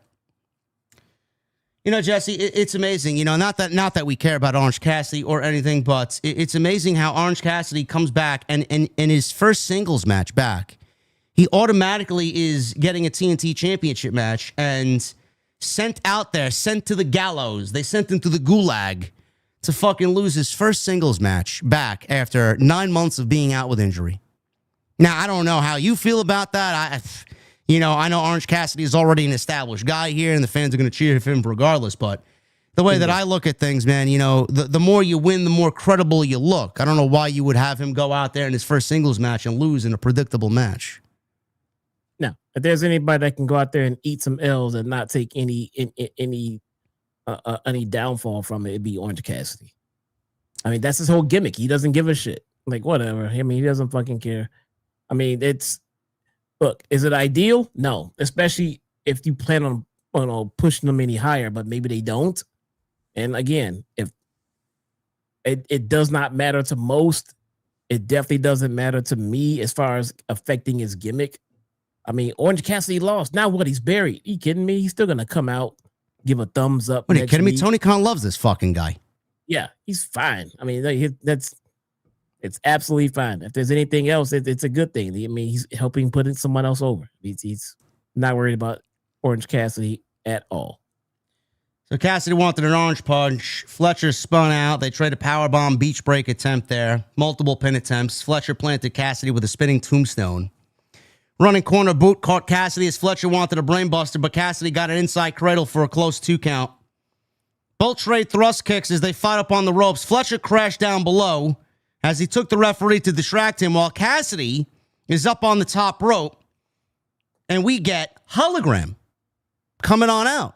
Everybody thought that this was the real Hologram. And I said to myself, I thought this guy was fucking hurt. So he walks out there and he seemed to chase off Don Callis at first, but he jumps up on the apron, Jesse, and he crotched Orange Cassidy. Fletcher then takes advantage and delivers a top rope brainbuster and got the 1-2-3. Now, post-match, Fletcher and quote-unquote Hologram put the boots to Orange Cassidy. Roderick Strong, Kyle Fletcher, and Mark Briscoe run out to make the save because, you know, this company can't give Mark Briscoe a world championship match. They got him teaming with the conglomeration against Evil Hologram. So they ran out there. Callis brought out the rest of the family as Okada, Takeshita, Lance Archer, Rocky Romero, Hechicero, Josh Alexander, Andrade. Did I get them all? No, probably not. All joined Fletcher and Hologram, who ripped his shirt off. The lights start flickering, and we get this like weird kind of motion sickness effect where the lights are going in and out, and it's got this weird like fucking computerized sound that is like kind of desensitizing to your ears. All of a sudden, he takes his shirt off, Jesse, and he reveals to be the evil Hologram, and we're told it's El Clan. Okay. El Clan is now in the Don Callis family. What company could just function on having just one hologram, though? You need at least 2 holograms, right? But why are there 2 holograms? And why did Don Callis? How did Don Callis clone a hologram? Like, what is the reason now he's got a problem with Hologram that we need an evil Hologram? Kyle Fletcher took out Hologram, correct, on Collision? I don't want to jump ahead here before we get to Collision Corner, but, I mean, isn't Kyle Fletcher responsible for taking out Hologram? This is accurate. So why do they want an evil Hologram if they took out the original Hologram? What's so special about Hologram? What powers does he wield that they needed in the Don Callis family? He flickers the fucking lights. Oh. You paying attention? Jeez. Tony, I'm gonna need you to get off Reddit, bro. I'm gonna need you to get off Reddit and stop conglomerating with the fucking 40-year-old virgins on Reddit who fucking look at me and Jesse and everybody else that do what we do and fucking look down on us. Those are the biggest fucking... They haven't looked at sunlight. They haven't touched a fucking woman. They haven't had a woman gaze upon them in many, many, many, many years, bro. I'm going to need you to get off Reddit, and I'm going to need you to stop taking recommendations from the likes of that and Dave Meltzer, bro. This is absolutely fucking... Bro, it's like a second grader wrote this. This is genuinely... It's like... It's comedy. Like, I don't know how you look at this and celebrate 6 years of AEW knowing where we were, and this is where we are now. Yeah, see? Watch it as a comedy. Hilarious. See? I don't believe it. Now you're getting it. I don't believe it. Renee's backstage with Mercedes Mone, saying in 16 days she'll be the longest reigning TBS champion of all time. Gee, I wonder who called that 9 months ago. Color me shocked. Mone said Paquette isn't stupid or dumb. The people running this fucking company are, though, and how they should be celebrating her tonight, but also AEW Dynamite. Mone said Title Tuesday is next week in Jacksonville. She wants to defend her TBS title against someone she's never wrestled. I'd love for Mercedes to actually get into a story. Never mind someone she's never wrestled. Renee brings up the AEW Women's Tag Team title announcement last week, and Mone wonders who her tag team partner will be. Did we just get soft confirmation, Jesse, that Mercedes is going to be in the tag team title tournament? Pretty much, man. I mean, well, we all knew that. So Mini Mone comes into shot with Harley Cameron talking about the chemistry that they have with Mercedes. Mone said every time they team, Cameron loses and walks away. Mini Mone said she's clearly playing hard to get. We never learned who Mone would be defending her TBS title against next week on the Homecoming show. Now, I'm going to jump ahead here because I did see a clip on social media while the music was playing in the intro. Jesse, it is now confirmed that Tessa Blanchard is working for CMLL, who also have a partnership with AEW. Now, if Mercedes wants to wrestle someone who resides in Florida or works in Florida, I mean, take your guess. I mean, the entire industry kind of descends upon Florida, so it could be anybody up and down the fucking coast, north to south. We don't know who it's going to be. My first guess was somebody that she's never wrestled before in AEW, and the first person that I kind of landed on was Dakota Kai or someone of that nature that hasn't been on television as of late, coming from WWE. But Tessa Blanchard working with CMLL now presents an interesting aspect here. What do you make of that? Did you see that? Do you have any opinion on that whatsoever? Oh, I do. Please, the floor is yours, my brother. So this means she's no longer with TNA? I don't know. That part I don't know. I'm going to assume she's still with TNA. Damn. So I think bringing her onto AEW TV would be an absolute nightmare. I think it'd be a PR nightmare. I think they're going to get so much heat for it. And let's see if they do it. Maybe he's sitting there racking his brain trying to figure out if he should or he shouldn't. Maybe he's weighing the consequences and the pros. Maybe. I don't know. But I think it'd be a PR fucking nightmare for him, though. And keep in mind, this is the same, network that didn't want Mark Briscoe on fucking TV. They would want Tessa Blanchard on. You got to keep that in mind as well. Yeah, that would be pretty awful.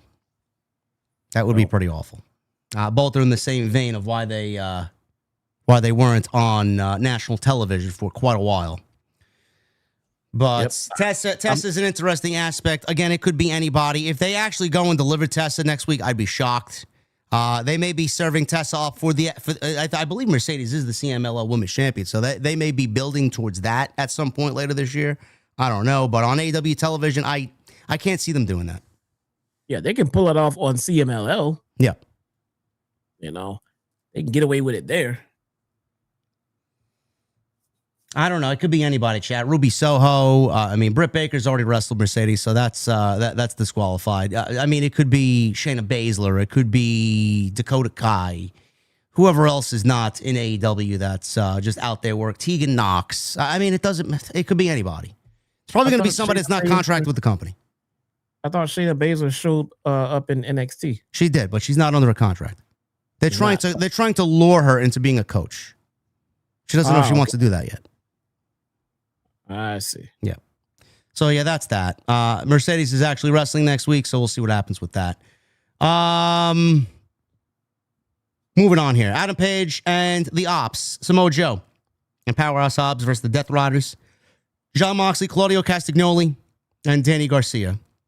The charisma vacuum that is the Death Riders when their music hits. The crowd goes silent, dead. We'll pick it up at the end here.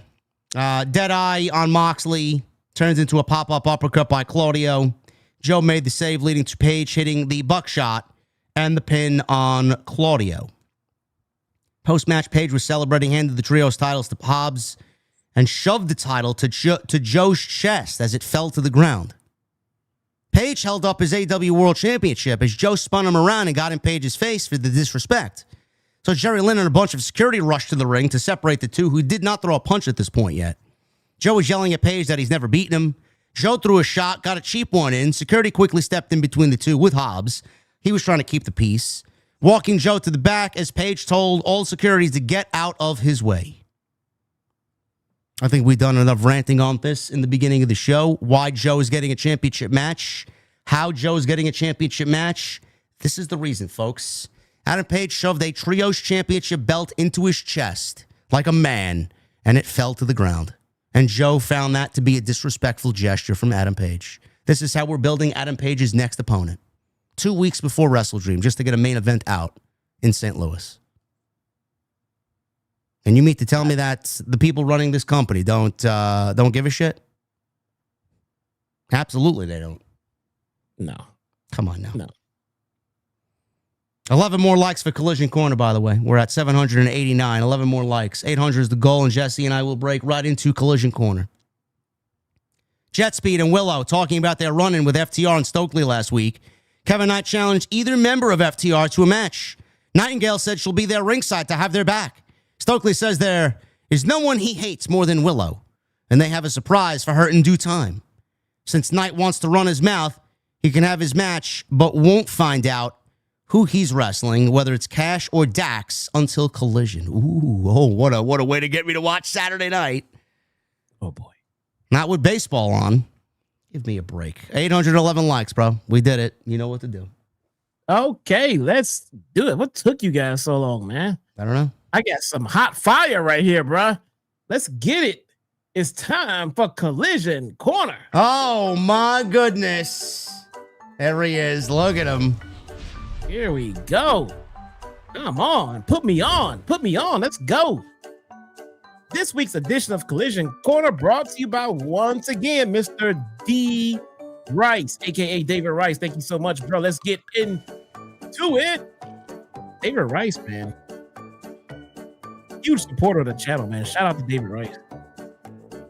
We get Daniel Garcia, John Moxley, Claudio Castagnoli versus Kyle O'Reilly, Roderick Strong, and Daddy Magic. Wow. All right.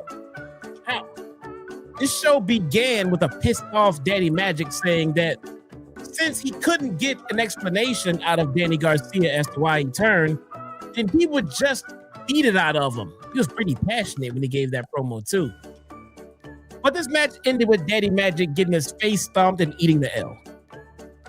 Bro, did we ever get an explanation from Danny Garcia as to why he joined the Death Riders and betrayed Daddy Magic?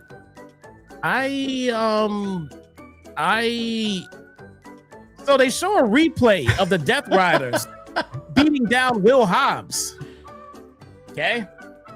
But being saved by Samoa Joe and Hangman Adam Page, you know, in the replay.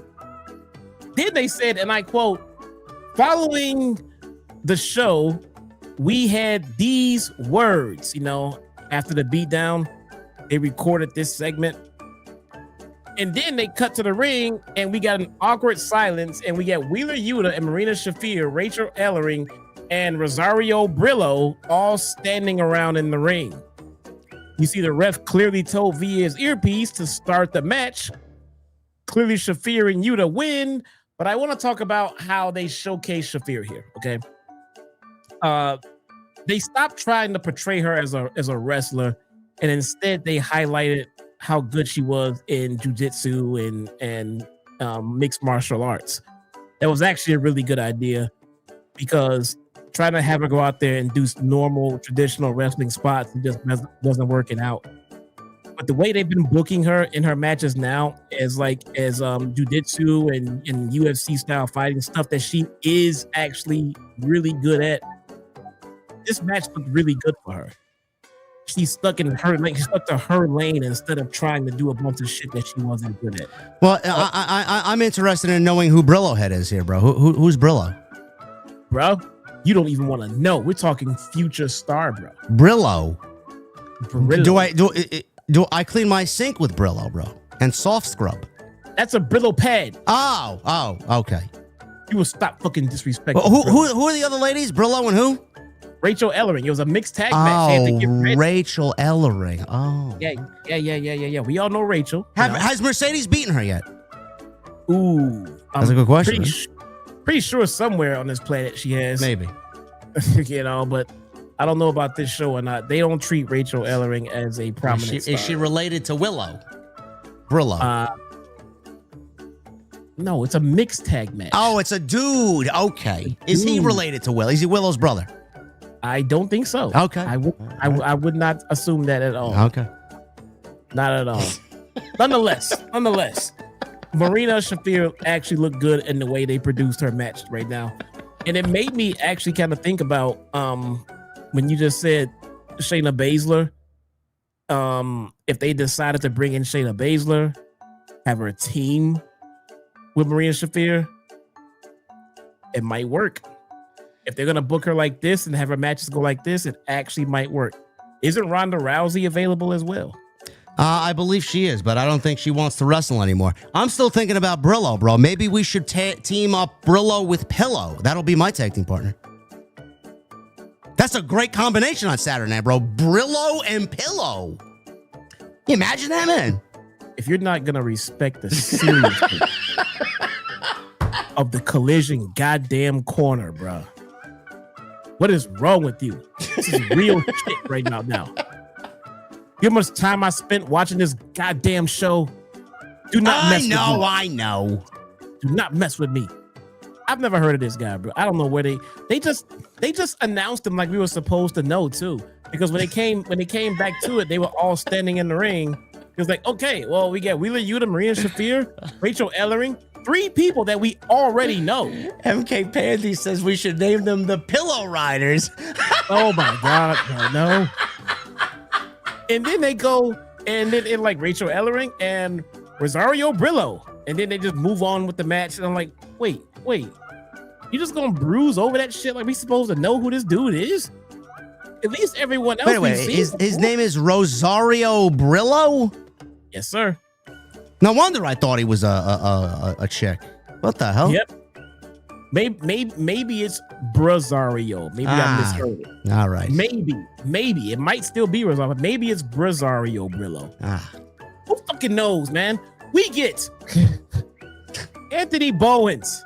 Oh, and man. Matt Caster. Oh, now he's letting Max Caster borrow his tools, bro. Ew, man. The context is even worse. No. Ew, man. We get Anthony Bowens and Max Caster versus the Swerve. I'm not calling them the Acclaim because as of now, they can't seem to coexist. Okay? Max Caster gets the pin on Lee Johnson, but they continue to beef despite the crowd starting a scissor chant. Crowd's chanting scissor, trying to get them to get together, but Bowens is not having that shit, bro. He's still a little angry little tool. So no Acclaim, but Bowens and Caster do get the win. Right? Fantastic. We get a segment with Mama Wayne. She looked amazing. We get a throwback segment with Tony Schiavone. Oh, that's right. We get this throwback segment with Tony Schiavone where he's running down all of the upcoming live events. This was the best part of this show. I'm not capping it. I'm straight up. This shit was cool. They had like the shrink aspect ratio of the screen. And they had like the intense, like the Outrunners type graphics, but it was even more throwback-ish. And it seriously reminds you of like the old school Saturday night WCW type announcements and shit. I saw this on Twitter. Yeah, it did look good. Yeah, it looked vintage. That looked awesome, man. Yeah. That looked. If they did more than that, I would be absolutely okay with that. We just ran down the upcoming live events. That was so fucking cool. If you have not seen that, I would go look for that on social media. So I'm gonna go check that segment out because they did that very, very well. Listen, bro, we may be onto something here, man. You know, we have the Pillow Riders. I think Mama Wayne would be a great addition to the Pillow Riders, bro. That'd be quite the faction there, man. That actually may be a group I want to be a part of. Yeah, me too. I want to ride those pillows too. We get throwing off my whole vibe. Where was I? Okay. Oh, here we go. We get Commander versus Kyle Fletcher. Skip. We get Big Bill and Brian Keith versus Eddie Kingston and Hook. All right. The awesome part here was we get Eddie Kingston that came out with a live microphone ready to cut a classic Eddie Kingston promo. And he starts talking. He gets about 5 words out. And then Hook takes the microphone from him. And then he starts talking instead. Now, I don't know who brainstormed this shit. But if you're going to tease us with an Eddie Kingston promo, we better get a fucking Eddie Kingston promo. And even worse, don't substitute it with a Hook promo. What the holy hell? Did he miss another Shuriken backfist? No, not this time. Okay. It's all good. It's all good. Let's see. So now we get Hook talking instead, telling us that it's a tornado tag match. Hook wins, Red Rum. Hook needs new music, bro. His music is ass. His music is ass. I don't know. I mean, they're not gonna go and kiss the, Bronson's ass, but whatever, man. That his music is ass. He had great music. Now he has one of the worst. Ace Austin is now in the Bang Bang Gang, and I'm okay with that. Oh, wow. He finally made his return to TV after missing 2 months after his debut, huh?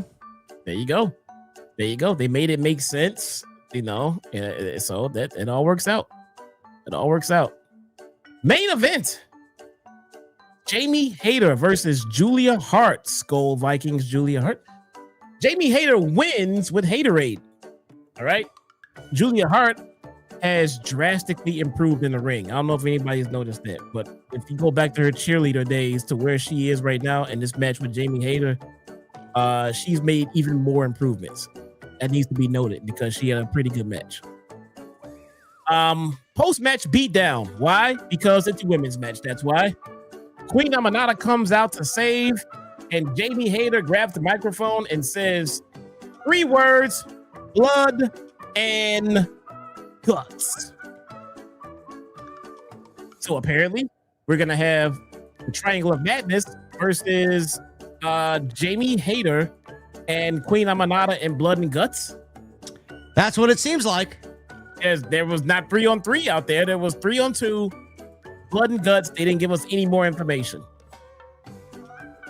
Ladies and gentlemen, that is it for this week's edition of Collision Corner. This was a Collision Corner worthy show. Sounds like it. It was.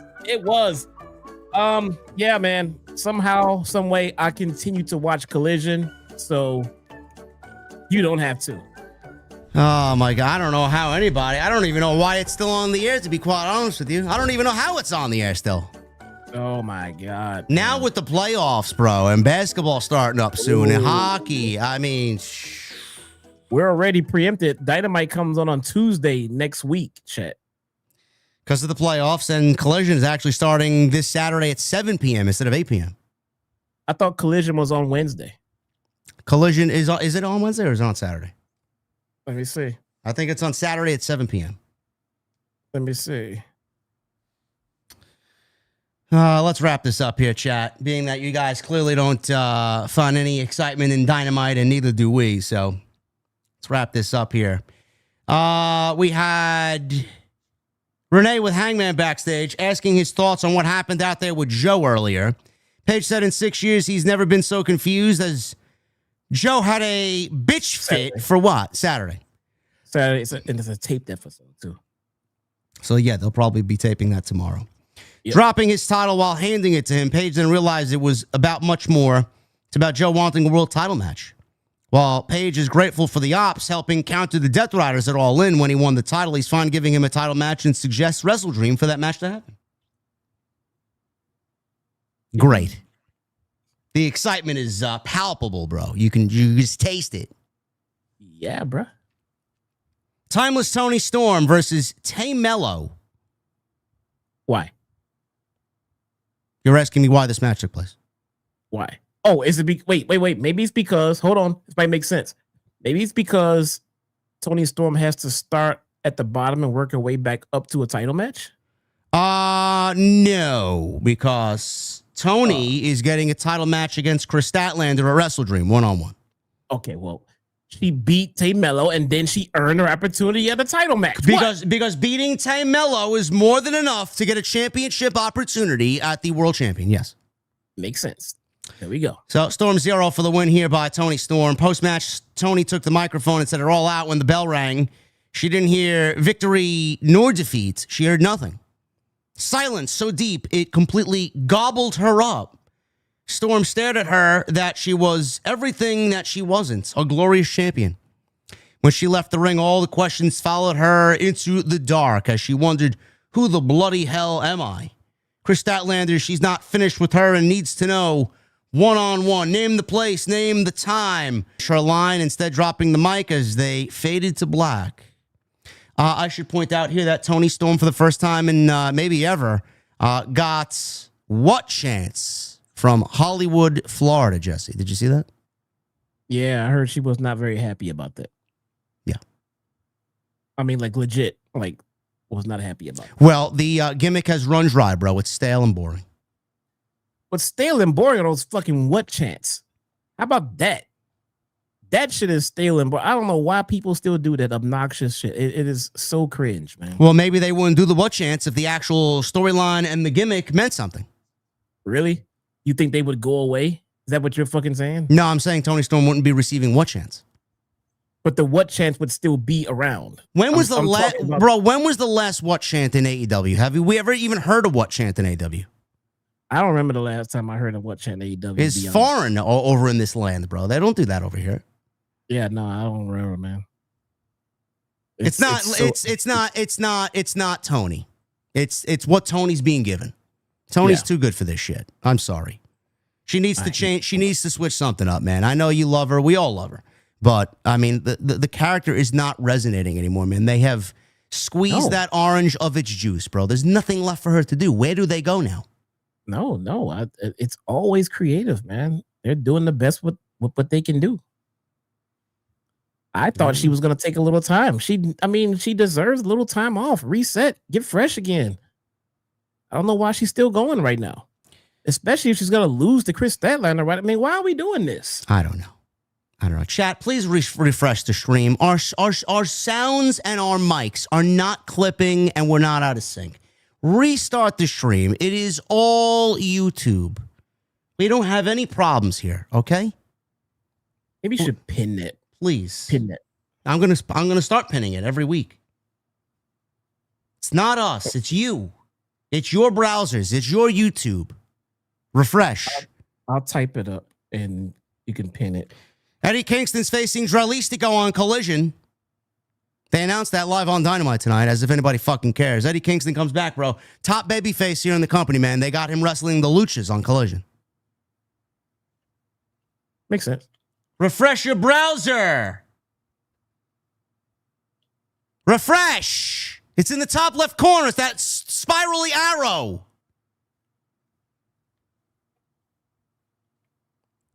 All right. I'm putting it in right now. There you go. Bishop Khan and Toa Leona versus the Swirl.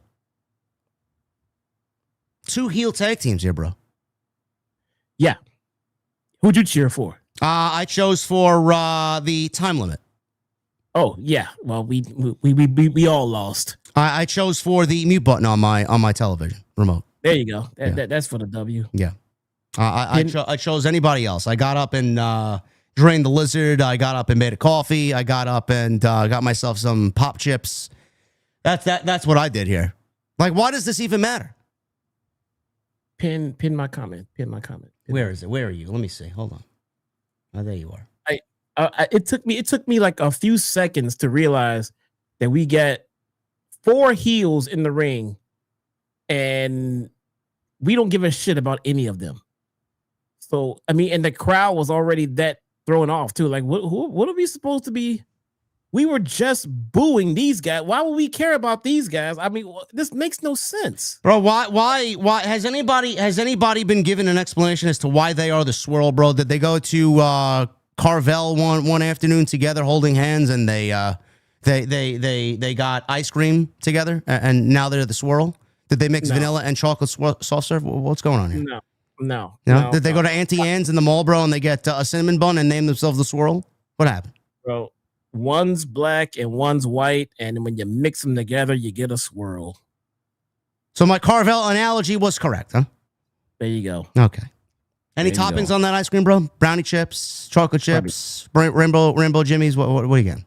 No, man. No, just a swirl, plain vanilla swirl. Okay. Nope. No strawberry. Nope. Nothing. Nothing. I enjoy myself a nice. If I have Tillamook ice cream, bro. Tillamook. Never heard. No? Never heard of it. No, it might be a New York thing over here. Tillamook ice cream. If you guys are in New York, very good, very good. Yeah. So you don't do ice cream, huh? No, man. You don't like any. You don't like any summery, cold, frosty treat. I mean, I enjoy it when I have it, but I'm just watching what I eat. I don't eat. I don't blame you. Me too. Me too. GOA wins here, as if anybody cares. Crowd obviously couldn't be bothered to fucking care because nobody made a peep here in Hollywood, Florida. We had the Hurt Syndicate come on out. Most over group in the company. Bobby Lashley, Shelton Benjamin, MVP walk out. MVP said it all out. He embarrassed himself and owes both Lashley and Benjamin an apology, allowing a bald booty shaker and his backup dancers to beat MVP. He contemplated to everybody that he may have lost a step, but MVP knows he can still fight. He doesn't want to wrestle or go for 3 counts. He wants a no DQ street fight. Ricochet had to hold Bishop Khan back because he was so angry. He wanted to go fight all of them on his own. And MVP says he'll call Bandito out to throw his bitch ass around again. MVP says he wants to fight next week and tossed the mic to Ricochet, who accepted the challenge on behalf of The Demand. I demand this feud to end. And it looks like, Jesse, that the win that The Demand got at the pay-per-view, they are giving right back to the Hurt Syndicate. So exactly, it's the 50-50 booking, man, rearing its ugly head again. Yep, sounds about right, man. I can't even dispute that. It sounds about right. Everybody loves 50-50 booking, bro. Yep, I guess. Renee was backstage with Chris Statlander, who said 6 years of AEW and crossing paths with Tony Storm, but they've never wrestled one-on-one. If Storm wants the answer she's looking for, she can have her match at Wrestle Dream. Match is made official. Again, bro, two baby faces here. Very over baby faces. Tony's very over, Stat's very over. So do you find that to be counterproductive here? Who are the fans going to go for here in this instance? Well, you can get away with 2 baby faces in a match before you can get away with 2 heels. Probably, yeah. I mean, because they'll just cheer both of them. You know what I'm saying? That's fine. But and with 2 heels, we can sit around and just boo the whole match. Yeah. 2 baby faces can easily work. I don't know why they're doing this face dynamic, to be honest with you. I mean, I guess it's kind of on a different path with a heel until she worked her way up back to the world championship. But who am I? I'm just a fucking guy on a podcast, bro. I don't know. I can't imagine that Statlander was going to lose the championship right away in a one-on-one match, right? No. I don't see that at all. And I'm still waiting to see if she's going to join the Death Riders. I don't think that's off the table yet. Miss MJF was backstage with Don Callis, Kazuchika Okada, Konosuke Takeshita. Callis, just when you think the family is down and out, he says he adds 2 more new members, El Clon and Andrade. Callis issues a challenge for next Tuesday to Brodito in Jacksonville to face Takeshita and Okada in a tag team match. I'm assuming it's for the titles. Takeshita cut Callis off and wasn't thrilled about teaming with Okada, who told them that they're teaming. Don Callis is delighted. They're both great, he says. Takeshita was not enthused. So I'm assuming that this is going to be the beginning stages of the tension between Okada and Takeshita. Maybe that's the match at Wrestle Dream. I mean, it'd be a Wrestle Dream, right? That's exactly why he's booking it there. To be a wrestling You are career. not wrong in that line of thinking. Main event here, Chris Statlander, and by the way, we got no Kyle Fletcher and Kenny Omega mentions at all.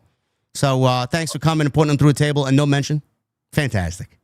Also, by the way, don't forget, Takeshita versus Okada is another heel versus heel match. Well, so we got babyface versus babyface for the world title, babyface versus babyface for the women's title, and heel versus heel for the unified title. Fantastic. Well, they really put a lot of thinking into this one, bro. My God, man. Chris Statlander and Darby Allin versus Marina Shafir and Wheeler Yuta. Did you enjoy this, bro? Enjoy is a strong word. I didn't mind it. How are we celebrating 6 years of Dynamite, chat, by putting Wheeler Yuta in the main event? You got the Young Bucks and Kenny Omega on the show. And Wheeler Yuta's in the main event.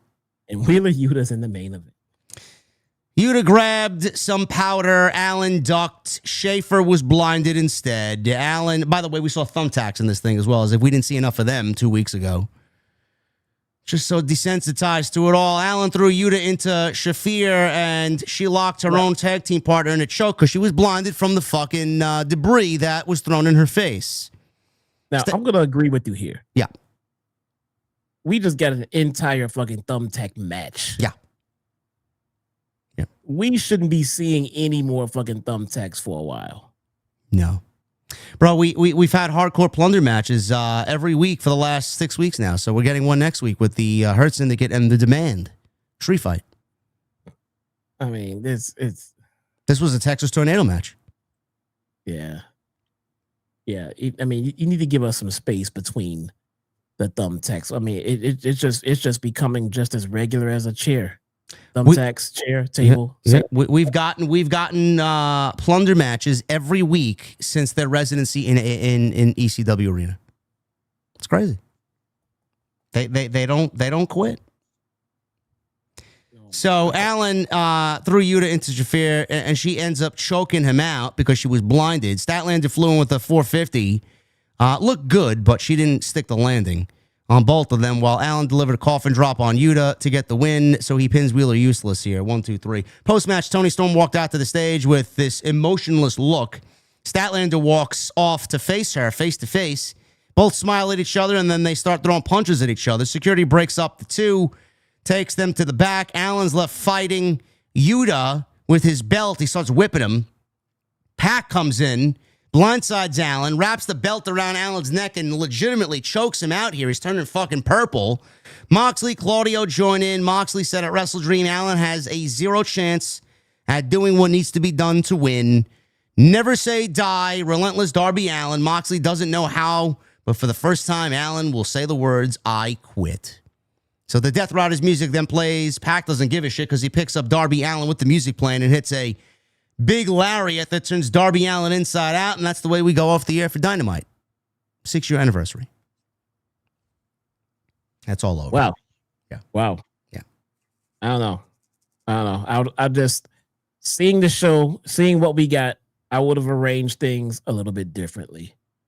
For instance, if you had a big return or a big debut, I probably would have closed the show with that, or something that involves guys that were intricate in helping you start this entire company, like the Bucks and Omega. They could have been in the go home segment, but I probably would have found an interesting way to debut or re-debut Andrade and have that be the last image that we see.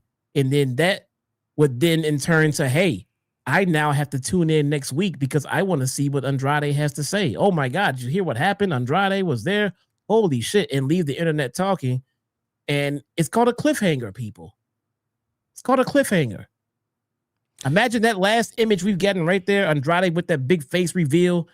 You know, commentaries going bonkers. Oh my God. Oh my God. And then go off the air with all that chaos. Just like that. No, that's asking too much from these people, bro. Oh, man. What the fuck, man? I said on social media, so we're building Adam Page's next world title match because he's handed Samoa Joe his title after he dropped it. Man, the thought process and creative for that one must have taken days. So obviously I get a sicko who chimed in and said, LOL, how about the feud over a bracelet between Punk and McIntyre? It was good. Yeah, it was, and it resulted in the best Hell in a Cell match that we've seen in close to a decade. So shut the fuck up. Thanks for coming, man. Whenever you talk about anything involving one company, there's always some Nimrod that wants to bring up the other company. Stay on topic. And by the way, Chimera, because I'll call you out. His name is @Minokawa_0. The feud wasn't even about the fucking bracelet. You half-witted fucking retard. It was about the fact that McIntyre felt screwed by Punk because Punk screwed him out of the World Championship while he sat on commentary at WrestleMania 40, and Damian Priest ended up cashing in, taking advantage of a situation that didn't involve CM Punk. Do you need any more fucking history lesson on the storyline? Or should I just go out there and again call you a fucking retard? Man, this fan base is fucking stupid, bro. I'm sorry. Everything's about the other place, and they can't accept their own fucking faults and why their show sucks. Both shows suck. How about that? But you want to go back in time to when the show was actually fucking good? Unbelievable, man. That's unbelievable. Anyway, Collision looks like this. Eddie Kingston versus Dralistico and Kevin Knight versus a member of FTR. And Title Tuesday next week, going head-to-head with NXT on a Tuesday, so there will be no Tuesday Night Titans. We'll do the show on Wednesday. Thanks, counter-programming. Or thanks, MLB Playoffs. Mercedes defends in an open challenge for the TBS title. Tag Team Championship, Brodito against Okada and Takeshita. And the Hurt Syndicate versus The Demand in a no DQ street fight. It's Title Tuesday. I don't know what that's doing on a show called Title Tuesday, but what the fuck am I complaining about? You know, AEW's going to do what they want to do. I'd rather have Taco Tuesday, Jesse, than Title Tuesday. Pretty much. Yeah. Sounds delicious. Let's get into these super chats, which, by the looks of it, you guys could not be bothered to give a fuck about Dynamite, which I don't care. But coincidentally, we had the largest stream in the community with 2,300 people, so I don't know where the fuck everybody is.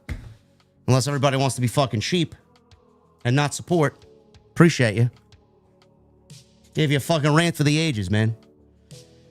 I gotta get the hell out of here, bro. Honestly. Follow me on social media at JDfromNY206. Twitter, Instagram, TikTok, and Cameo. Follow Jesse at Chi-Town Smark on X and on YouTube. Make sure you guys go and check out all the content. Go subscribe to Jesse. Just hit 10,000 subs. I'll be back with you on Friday for SmackDown. Not much going on there either, but Randy Orton and Cody Rhodes are on the show Wrestling Friday, so it should automatically be better than it was last week. The Wrestling Division. So make sure you guys tune into that. We'll be live on Friday. Let's get into these super chats, please. Francis Loop, and actually, no, we're not going to start with Francis. Michael Krause with it, too. JD, Jesse, OTS, will AEW be a good show? Let's go. Yeah. Michael, you sent me that at 4:45. The answer is no. Hopefully you got the answer that you were looking for. Sinister with a new membership. Thank you, brother. Matt Batten with a new membership. Thank you, guys. Hannah with a $4.99. Wrestle Dream is shaping up nicely so far. Happy I grabbed ringside seats, hoping for a Kenny versus Andrade match to be added. I'd like to know why. Can you give me a why as to why it's happening? Doesn't Kenny Omega have an interest in Kyle Fletcher? Why are we going to Andrade when Kyle Fletcher's right there? Thank you, Hannah. Have a good time. I won't be there. I'll be watching on Max at the discounted rate at $40. Tony Brown with a 40-month super chat. What's up, young fellas? I got nothing nasty to say, but I would clap Chris Thicklander's cheeks, he says. You just did it. You just said something nasty. What the hell, Tony Brown? Oh, man. Tony, thank you, brother. Michelle Moran with a $2 super chat. Darby gets momentum, and Mox takes it away. Indeed. Michael Krause with a $2 super chat. JD favorite quotes. This show sucks. LOL. Yes, it does. Very much so. Michael also with a $2 super chat. Me and OTS are happy for you, Jesse. Congratulations. Thank you, bro. I appreciate it, man. Anakin women and the children too. Skywalker with a $5 super chat. Andrade hitting the pause menu and switching teams yet again. Haha. Keep killing it, JD and Jesse. Just don't end up in Guantanamo Bay. Yeah. Not too late. I'm already in Guantanamo Bay, bro. I've been there for 3 years. So is Jesse. Too late. BT23 with a 5. Why didn't Andrade go back with LFI and just have Sammy be the mouthpiece? It's a good question. Wrestle Dream is a joke of a pay-per-view. Lazy booking. At least make Takeshita Omega main. We don't even know if that match is going to take place at the pay-per-view yet, bro. Got to let it play out first next week to see what their tag team deteriorates into. Sports Talk with Jose Rodriguez with the $2 super chat. They could have put Taya with Andrade. Nah. I thought Taya spoke Spanish, but the problem is she's not good enough on the microphone herself. Yeah. Nah, I don't like that move. No. Charles with a 5. And as soon as the show gets close to being good again, Tony will be there to take all the credit. Of course he will. He can't help himself. Azur with a 5. The positive of tonight was that the cameraman understood the assignment of the stat match. Yes, he did. Matt Fisher with a 199 times 2. Where is Ruby Soho? It's a good question. She's home taking care of her kid. Being a mom. We don't know if she is training or plans on getting back in the ring or not. We don't know. We just know she had a kid and she's focusing on being a mom. Matt Fisher, he says also with a 199, if Brie Bella went to AEW, she can use her name? No. She cannot. See, now the StreamYard thing did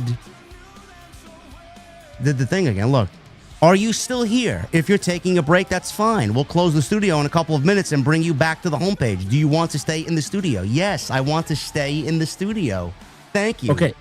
Okay, so that's on your end because I've been hitting my StreamYard thing every 10 minutes, like I said. So it's you that hasn't been hitting your end of the stream. I just hit it. I just hit stay in the studio. Right, but I'm saying, have you been hitting it throughout the stream now?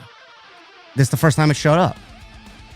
Right, but if you don't touch the StreamYard site at all throughout the stream, then you've just been stagnant for the last 2.5 hours or something. Oh, is that why?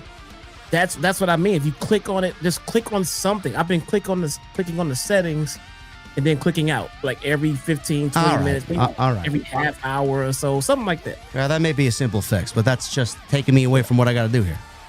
Right. No, Brie Bella cannot use her name. No.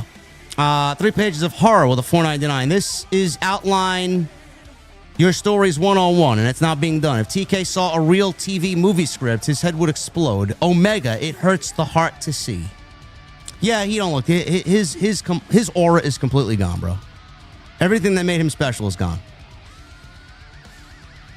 Francis Loop with a $5 super chat. Chris Statlander looks ridiculous with that alien getup. She needs to get away from that.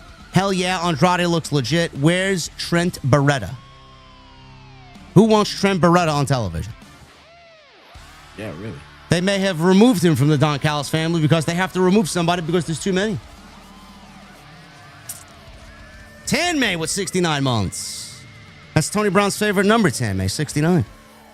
Oh, my. Tactical Dish Soap with a $2 super chat. You'll need a pillow for that Wrestle Dream. Haha. I get it. You get it? I get it. Tactical Dish Soap, thank you, brother. Blue Jay with a 199. He says, just X Solo to hear Jesse's take on CM Punk. Why does Solo need to hear that? He just asked Solid Monster to hear my take on his stream. I'm here. I don't know. Your audience is strange, man. BT23 with the 5. Takeshita Okada versus Brodito could be done as Okada walks away. Takeshita takes the fall at pay-per-view. Takeshita beats Okada, face of the family. Okada back to the Elite.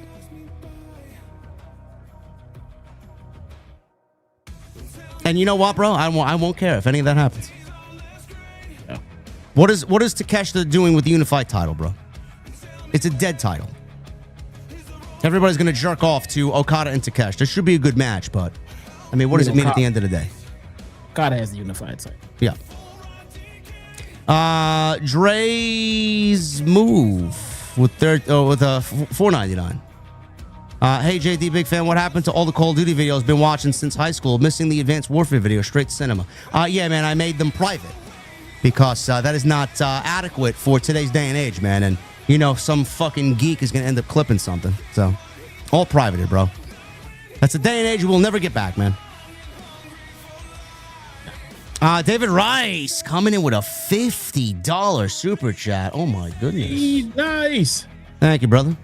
JD, Jesse, we're both spitting tonight. This company has to do better. They have fundamental problems in AEW. Yeah, they do. If you go to your phone, I just sent you a text showing you the new addition to Mr. David Rice's family, sir. His name is Cheddar. Let's see, Cheddar. Oh my goodness. That looks like my little boy Freddy. Oh man. That looks like my little boy Freddy. That's Cheddar right there. Look at him, if you could see it. We got to meet Cheddar on our stream tonight, man. There you go. Love it. Look at that. Love it. That looks like my boy Freddy. Congratulations, David. They're doing it too. We'll end with this. Pick one. Most popular cider company in the world. Dickens Cider. McHawken Cider. Cummins Cider. Oh my God. Cayman Cider. Okay. I'm gonna go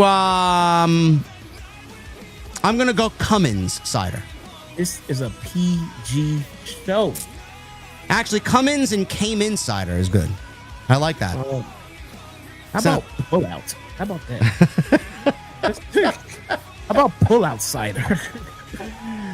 Also, on a more serious note, Cedro says, "P.S. Buried mom yesterday. Thoughts and prayers with you, brother. I'm sorry to hear that." Oh, I'm sorry, man. Cedro with a 2. What do you call dental X-rays? You call them toothpicks. Yes. Fun fact: JD from NY is afraid of the dentist. Yes, he is. Sir Isaac Yankum. Yeah. And Sidro with a 2. What happens when two snails fight? They slug it out. Okay. Now it's a party. Oh man, that's all we got, bro. We're getting out of here, man. Any parting words before I hop on Destiny for the next hour? Nah, man. I appreciate all of the support once again, and bro, I've been talking with my audience. I'm thinking about starting a gaming channel, bro. Yeah, good luck with that, bro. That's a tough endeavor, man. Just be careful what you're doing there. It is, and it may, if nothing else, maybe it'll be for fun. I don't know. We'll see how it goes. We'll see. Thank you guys for all your support. I am about to get out of here. I gave you everything I had tonight, man. I yell, I rant, I rave because I care, man. Hopefully you guys understand that. I want a better show. I want a better company. I want my time to be utilized better on Wednesday, and I feel like our time is being wasted on Wednesday. And I have to express that. So that is what it is. It makes for a great stream, though. Thank you guys for all the support. Follow me on social media at JDfromNY206. Follow Jesse on social media at ChatTownSmart. Also on YouTube, go hit that subscribe button over there. While you're at it, hit that subscribe button down below here. Go check out all the content on the channel, plenty of it. Hit that thumbs up. Leave me a comment. Let me know what you thought of Dynamite. Are we on the button? Are we in the ballpark with our assessments of tonight's 6-year anniversary show? What exactly did we celebrate tonight? We don't know. Mediocrity. Anyway, guys, next time you'll see me live is on Friday nights, right after Friday Night SmackDown on Off the Script. Until then, guys, thank you for a great stream, and I will see you Friday right here on Off the Script. We'll see you guys later.